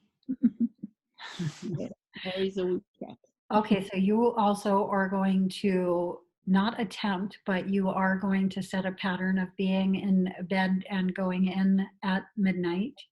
Yeah. And you are going to give yourself the 7 or 8 hours you need for your sleep. And you are already giving yourself time for recall and journaling. So that's good. That not eating 3 hours before going to bed, and also not eating 3 hours after you get up, so as to not be motivated by that, to not be moved or manipulated by that cue or command in the body, but rather by your own cue to get up, and not to eat or do anything like that, but then it just feels right to get up and just now move the body around and maybe outside for a little bit. I'm already in that. So I eat, I think the first things I eat or drink, actually I drink a smoothie at 1 o'clock or something. So I take food very slowly. Yeah, I start with liquids, move to the semi-solid, which is the smoothie, and then to fruit, and then I take one solid food meal at night, and I really need to do that at 4 o'clock, not any later than 4 o'clock, which is hard because 3 days I work until 4. But there's a way to, there's a way. When I'm at work, I take my solid food earlier anyway. So there's a way. There's always a way to do it. Yeah. So, make the pattern that works for you, and let's do this as a group, guys. get onto the board. You know, I just learned the other day that Tapa Talk can delete our board due to what it considers non-activity. That never happened on any of the other owners of any of the other boards, but I saw that happened to some guy yesterday. What? Yeah, so get on there and talk, would you? Because they could delete our board from what they consider not enough activity. Yeah, because Tapa Talk's all about money, and we don't include any of their money things on our board. So we don't want to give them any reason to delete our board. But even aside from all of that, you know, let's actively practice as a group. This is good. We have momentum going here. We've been meeting each year, you know, every Wednesday. So this is a thing. This is a thing. We are moving and functioning as a group entity now at this point. Let's keep writing this out and seeing what more beneficial things, you know. Iwana, take from my template. You guys too. This template is here for you. Connect with my cleared neural pathways to get anything you want going in your life. And I can do the same with your templates. I am doing the same thing with your templates. This is something that I just automatically do with people I meet.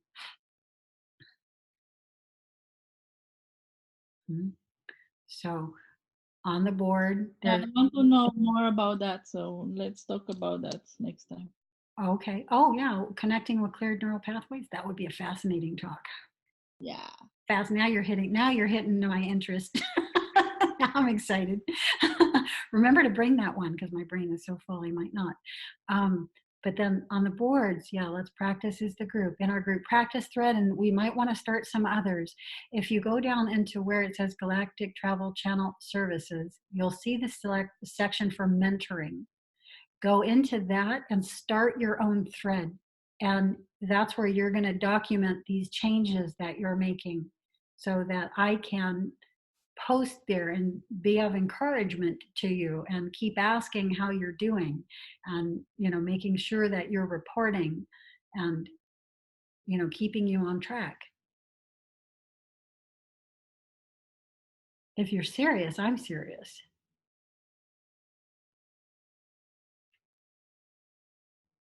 If you're just wishy-washy, I'm going to go find someone who's serious. Because but if you're serious, I'm there. I'm there. I will do everything in my power to help keep you focused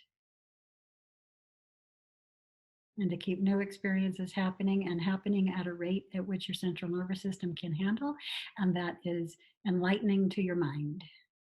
You know, your mind often thinking it's ready before the body. Okay. Anything else? We were going to talk about energy flows. Anton, which is actually so much nicer than Anton. Anton. I even like saying that. It sounds. I don't know why I can't permanently get it yet, but energy and energy flows. How exactly were you wanting to approach this? Well, when we weren't recording, I was talking about, you know, how the Kundalini or the earth energy to me is like an upward force. And then there's like a force from the above coming down, and again, up and down are just conveniences. So it's like a spiritual force and a material force kind of meeting at the chakras was my illustration. And whether they meet in a serial way or they all have to go through, or if they're actually a parallel connection, I don't know.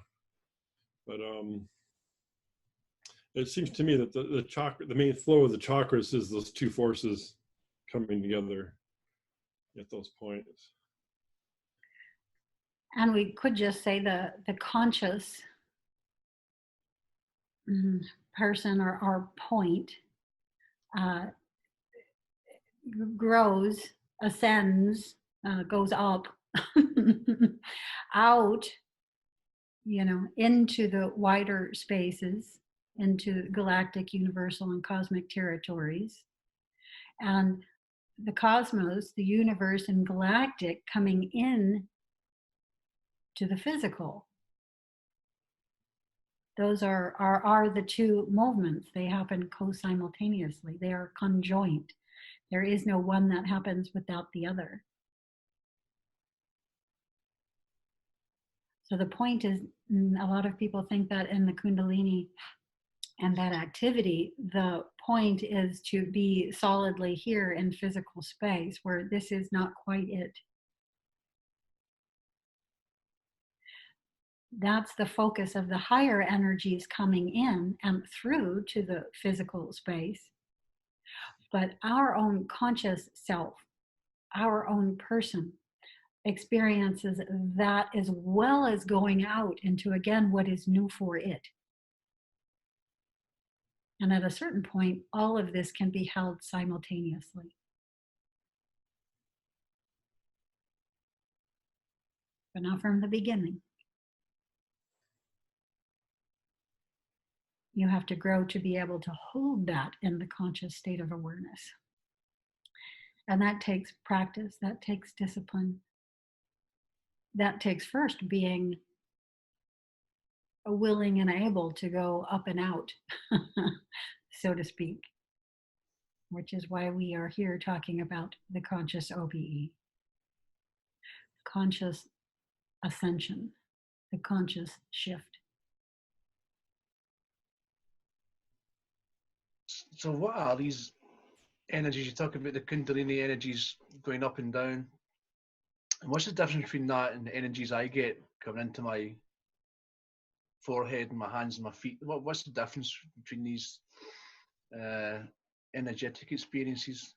I do feel the energies, but I don't describe it like that. Mine comes in and I get my hands and my feet, but not the way Anton was talking. Well, there's all manner of ways in which you can perceive the flows of energy. And then there is also Kundalini and prana. Prana is not the Kundalini. And what you're often mentioning is prana, the energy sensations in the hands, for instance, and at the brow. How does that's an interesting angle, because it's like chi is more like what he's talking, it's more like with the hand and. Chi is another word for prana. Yeah, that's an awareness of the energy is not the same as an active Kundalini. An active Kundalini is the alignment of the inner energy centers of the body. Right now, they're slightly misaligned, and that is so that there's not a steady flow of information from spirit into the physical, so that you can have a 3D illusory experience of physicality, And that's why we come here. We come here for that experience initially. And when we're completing with that experiences, the inner energy centers of the body are brought back into complete alignment. And you could see this as looking, for instance, above, down below, at circles that are now stacked on top of each other. And there's a steady flow of energy that can come through now from spirit into the physical. And this is Kundalini. And this will make all kinds of corrections in your mental body and your emotional body and your physical body that need to take place for the conscious shift, conscious ascension. And again, to me, through the dimensions. To me, the Kundalini is more like the earth energy, the power of the Gaia or whatever coming up, and invigorating the body, and the spiritual coming down using. To me, it's like that's the force I see when I'm meditating. I see purple coming in. I talk about my purple rain experience, like that's what I feel is like the upper coming down. Also, when you're listening and the tinnitus gets real intense, more than normal background, but it comes up, starts really roaring, loud. That to me is an effect of the downward, the incoming spiritual force. I'm just saying this for James, as opposed to like the chi type things, though, like, body energies to your fingers, and it's not really a body energy either. It's like Well, that's a whole different topic. The energy that feng shui, you know, where they're, have you ever studied feng shui a little bit? You know, just the way the house is positioned and stuff like that, and the energy coming down from the street, and they don't want this and that and other things.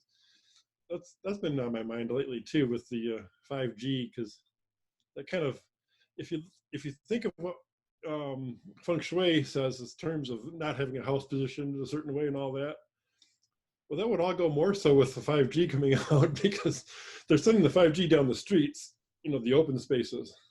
So the beams for 5G go down the streets. You know, and if you have a house that's right at the end of a street, facing the street, it's bad. It's bad for, it's always historically been considered bad for feng shui. But now it's like becoming real, you know, because now it's really gonna be bad because you're right in the path of that beam, you know, going down the street, being the house at the end of the street, you know. Without getting distracted from the idea of distinguishing Kundalini from prana energy sensations. And where would you put the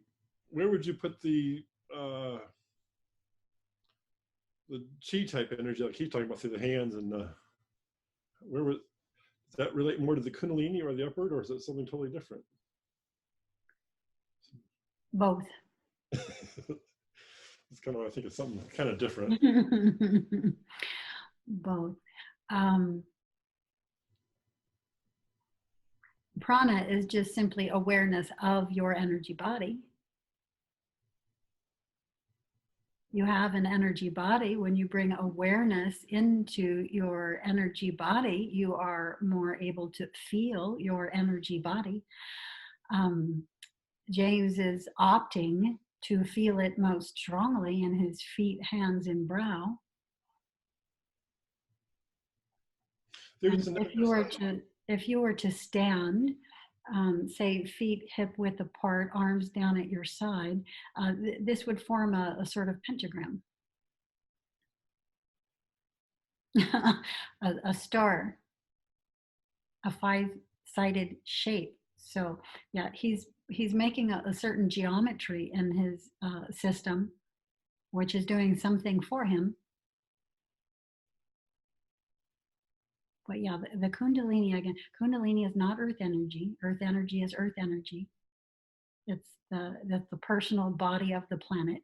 And the personal body of the planet is not what Kundalini is. Again, Kundalini is the alignment of the inner energy centers of the systems. That can happen at a planetary level, yes. It can happen at a personal level, yes. It can happen at the level of an entire solar system, yes. Et cetera, et cetera, et cetera. But Kundalini is the flow of energy through that system when the inner energy centers of that system are in alignment. Okay, so think of a hose. Think of a hose that is bent now at certain parts, and the energy is, the water is not able to go through the whole system. It's only able to go a little bit from here to here before the bend doesn't allow it to go any further. Okay. And now think of a hose that is open and straight, and the water's turned on. Each of those is a very different state, a very different experience. So how do I take this prana energy and turn it into a Kundalini energy? Is there a process to do that? Just change the energies you're feeling? No, you don't do that. Your greater self does that, and your greater self does that when your ground level self has prepared itself for the event of it. Aye, okay. And again, that will not happen until the ground level self has prepared itself for that energy. That energy coming through before the ground level self is prepared will kill the ground level self. And so doing it prematurely is not an option. So you have to clean and clear the mind, energy, and physical body systems. And you know what you need to do. You know what you need to let go. You know what you need to give up. You know what you need to self-correct. And now you just need to begin doing it. And it will not happen until you do. Or it will, and you'll die very quickly afterwards. And some people do opt for this.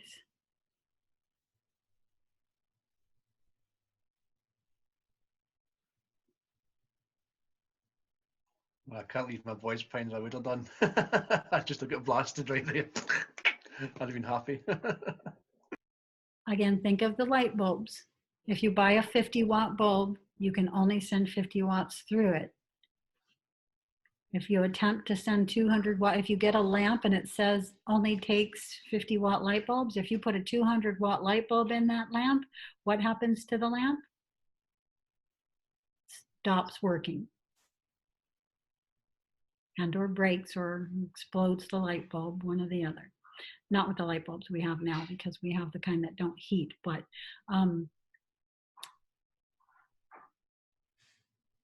you can only put as much energy through the system as the energy is designed to handle. Okay, So why in is it order giving to me this? handle more energy, you have to alter your system. How do you alter the system to handle more energy? You know how. You know how. Tell me, is your pipe doing it? Tell me, is your coffee doing it? Tell me if a regular sleep patterns are doing it. Tell me if the emotions that we process that are still unresolved are going to do that. No, none of that is. If those are all still present, then only a certain amount of energy can come through. Otherwise, all of that is going to get highlighted. And the whole thing is going to blow up. You will not be able to handle it. You have to process to a certain degree so that when the energy comes through and highlights things, you can adapt, you can accept, you can alter, and you can adapt.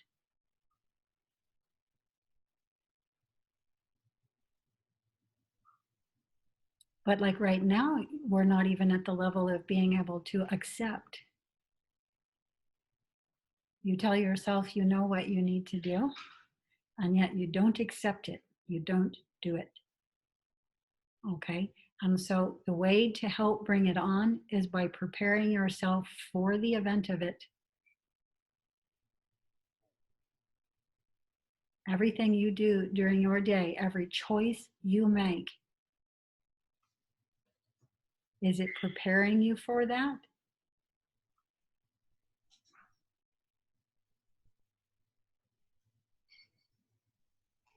Well, I've worked on the emotional stuff. I've been addressing most of that, especially after the dreams stuff a few weeks ago. On top of that, letting a lot of stuff that go. Just bad habits. Let's talk about habits. Addictions even. Mm-hmm. Back up. Yeah.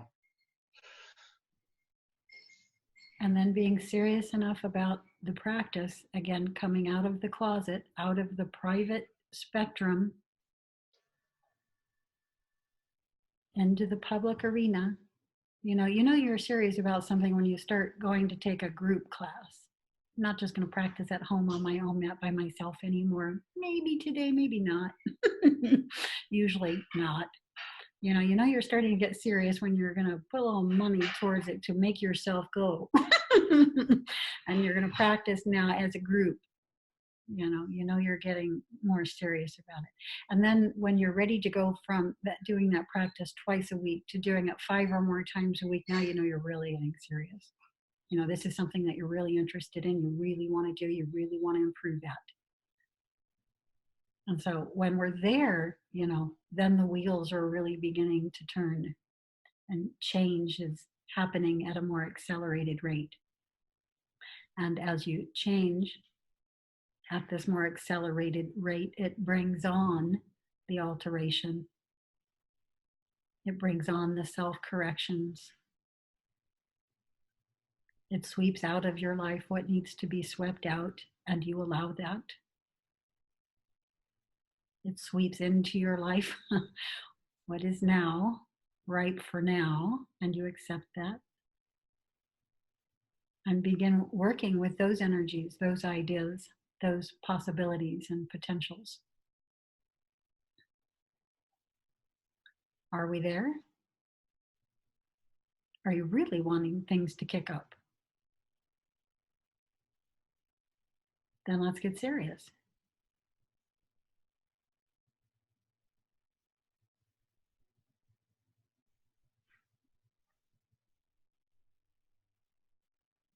Get to the boards, go down to the mentoring section, open your thread, and say what you're going to do. The changes in your sleep patterns that you're going to do, say it right there. And then keep your log. You know, either each day come in or once a week come in and log that you were able to adhere to it, and anything that happened as a result, and let that be the evidence of your process. Let that be a place where I can potentially help you with that process, where others can be inspired by your process and get the idea, oh, I want to do this too. I want in on this. I'm ready.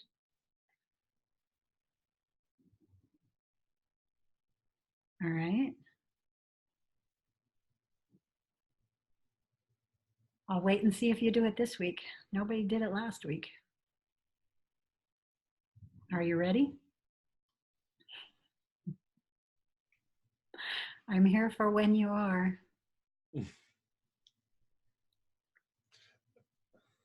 I've got a little aside, kind of not to break the thread here. Yeah.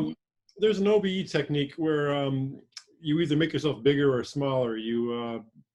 One of it is you feel your extremities, your fingertips, your toes, you feel that energy, and you kind of pull them in, and you can either work towards your heart or towards your head, and you try to pull everything in, make yourself real small to that one, your head or your heart, wherever you're trying to go.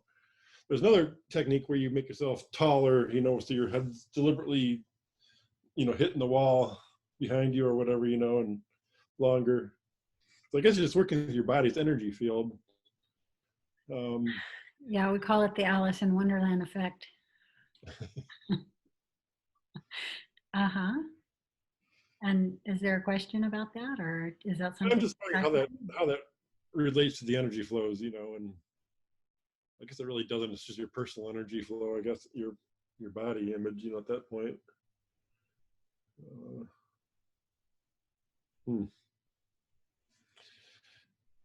don't know, I guess maybe if you make yourself small enough, you'll sweep yourself right out. Or there's also been this talk about chakra removal, and maybe this is kind of a similar type thing, really, in that you're taking the focus off of, too much focus on the chakras.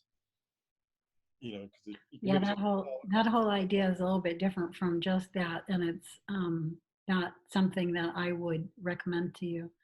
That's those are your karma centers, and so you don't want to remove those. You want to resolve those and actually grow.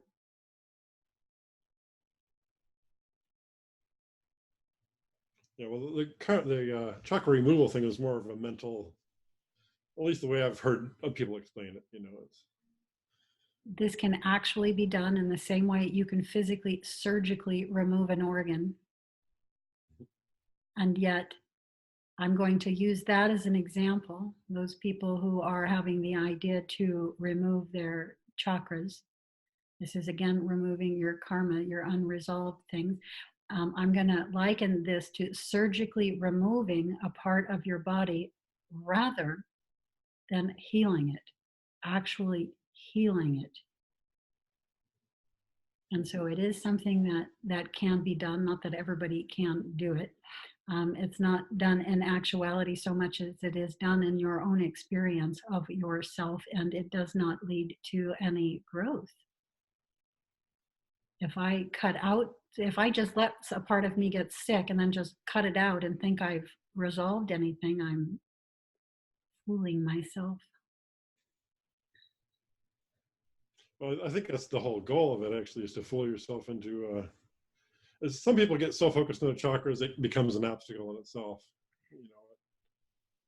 You can Yeah. you can overdo anything basically in the spiritual. Focusing on the idea that karma is not actual, that we don't need to deal with karma anymore, that we're beyond that and onto something new. And these are ideas that are not as informed as what they could be. These are people running with an idea without understanding fully the implications of the idea.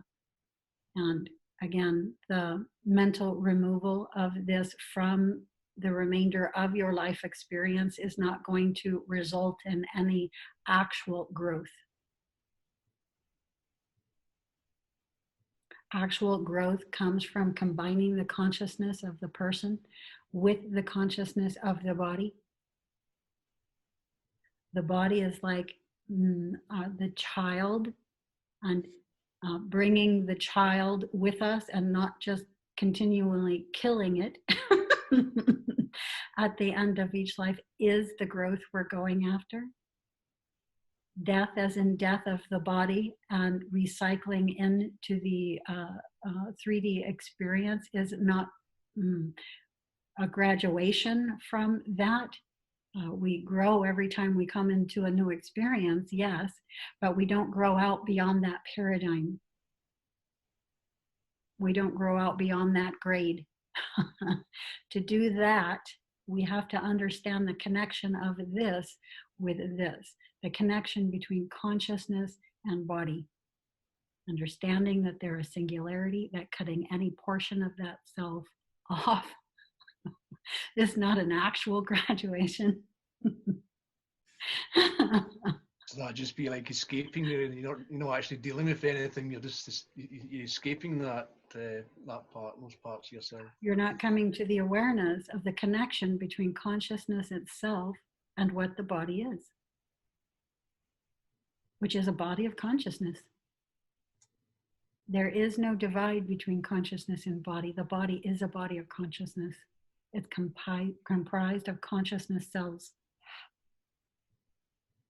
Conscious individuals, individualities, individual lifetimes of actual beings. And they have come together to form this community for you to have this experience. And to say that you can cut yourself off from that and grow just the consciousness of yourself and screw the little guys. Screw the 1 and 2 dimensional aspect of your consciousness is, again, fooling yourself.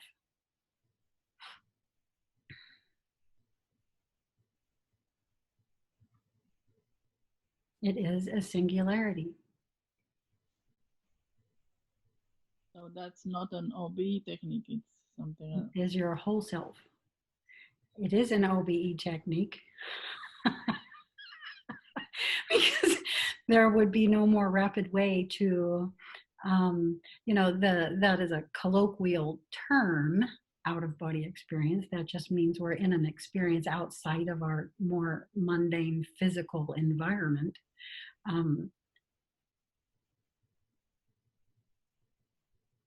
But when the body comes with you, ultimately, and the conscious OBEs are a practice for this, of cohering with the consciousness cells of the body to the point that you can shift not only your consciousness, but all of the community of consciousness cells that have been comprising your body.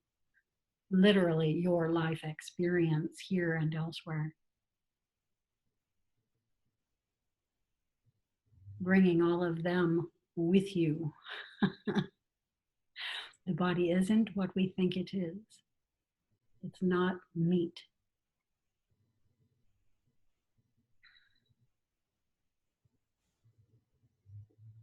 Can I ask you another energy question? Because I was doing a Raj, and he's talking about your Shakti energy. Your Shakti, is Shakti the same as the prana energy? The Shakti. It can be thought of as such, but more specifically, it's often associated with precisely sexual energy. Right. Yeah. he was talking about bringing down for flow and just bringing it straight up. He was doing exercises for that, how you breathed it up, and you're sort of pulling this Shakti up, energy up to go right through. Yes. That's what yeah. Tantra is all about. Yeah. But the Tantra one, okay. Yeah. No longer climaxing outwardly, but inwardly and up.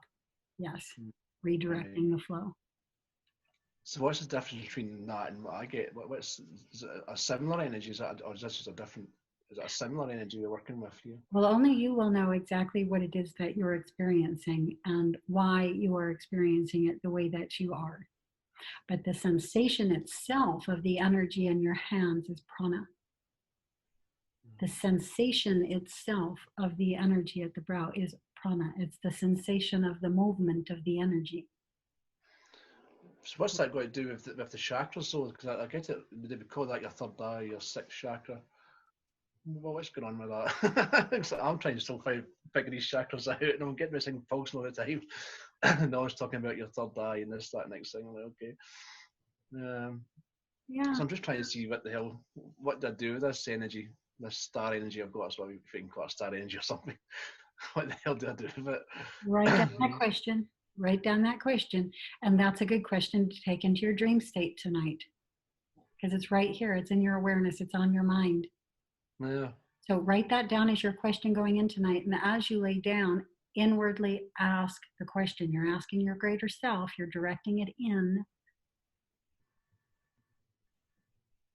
And then in the night, see if you can pull forward what you were told.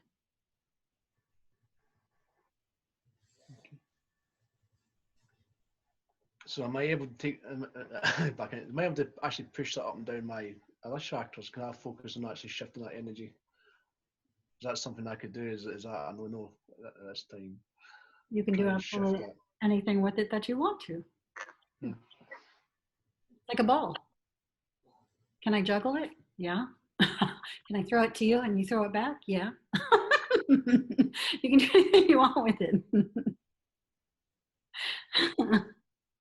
I'm just trying to figure out these different energy fields, these different energies that he's talking about, and I'm trying to see what hell I'm on there. What can I do with that? Can I shift this up and down? What would happen if I shift it around the place with it? It's getting quite predominant recently. That's quite annoying. That's 24 hours. It's just like that just now. That never goes away. That's just 24/7. Mm-hmm. Getting frustrated with the thing, to be honest. Yeah, I wouldn't intentionally do anything with it myself. I would wonder what I could do with it and watch what happens. So again, it's your own wondering, your own curiosity, your own interest, your own questions that bring about a new experience. So I would wonder what I could do with it inwardly and watch what changes that wondering brought into effect.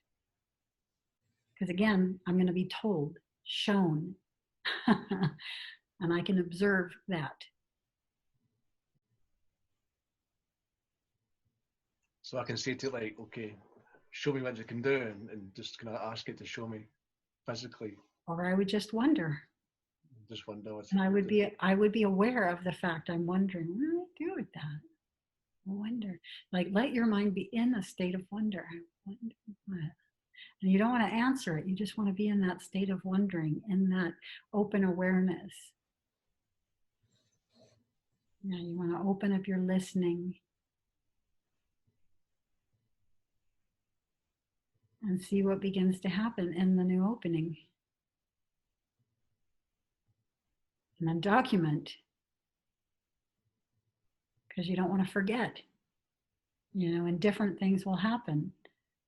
And you want to be able to see the patterns and the different things that happened. And you want that as a reminder of something that the field is reflecting back to you, of something that actually happened. It has a powerful, potent effect. Not just on you. When you're making it publicly, that then has an effect on others. It helps them remember, oh yeah, that's something that actually happened with me too. Like often I will ask questions here and nobody knows how to answer, or nobody is answering until I give an example. And it's the same way with them. So much happens that it's in this open, they can't quite isolate anything. you know, but when they see you isolating something, it reminds them, oh yeah, that's happened with me too. Yeah, and then they get better at isolating what's happening with them.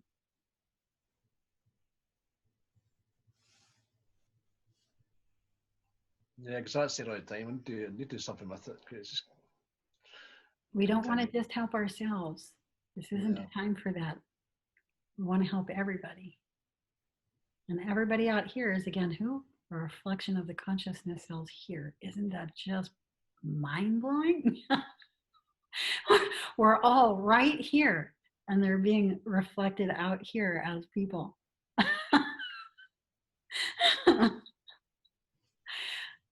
And so we want to bring not just our own consciousness, but the consciousness cells of the entire community. Yeah.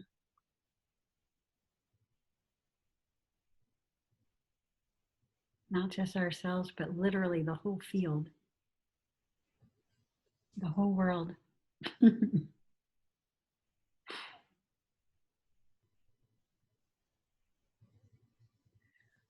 Okay. Anything else? Or are we complete?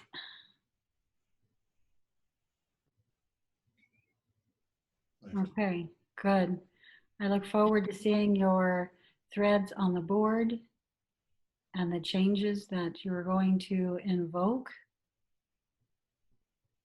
And I'm there for when you do.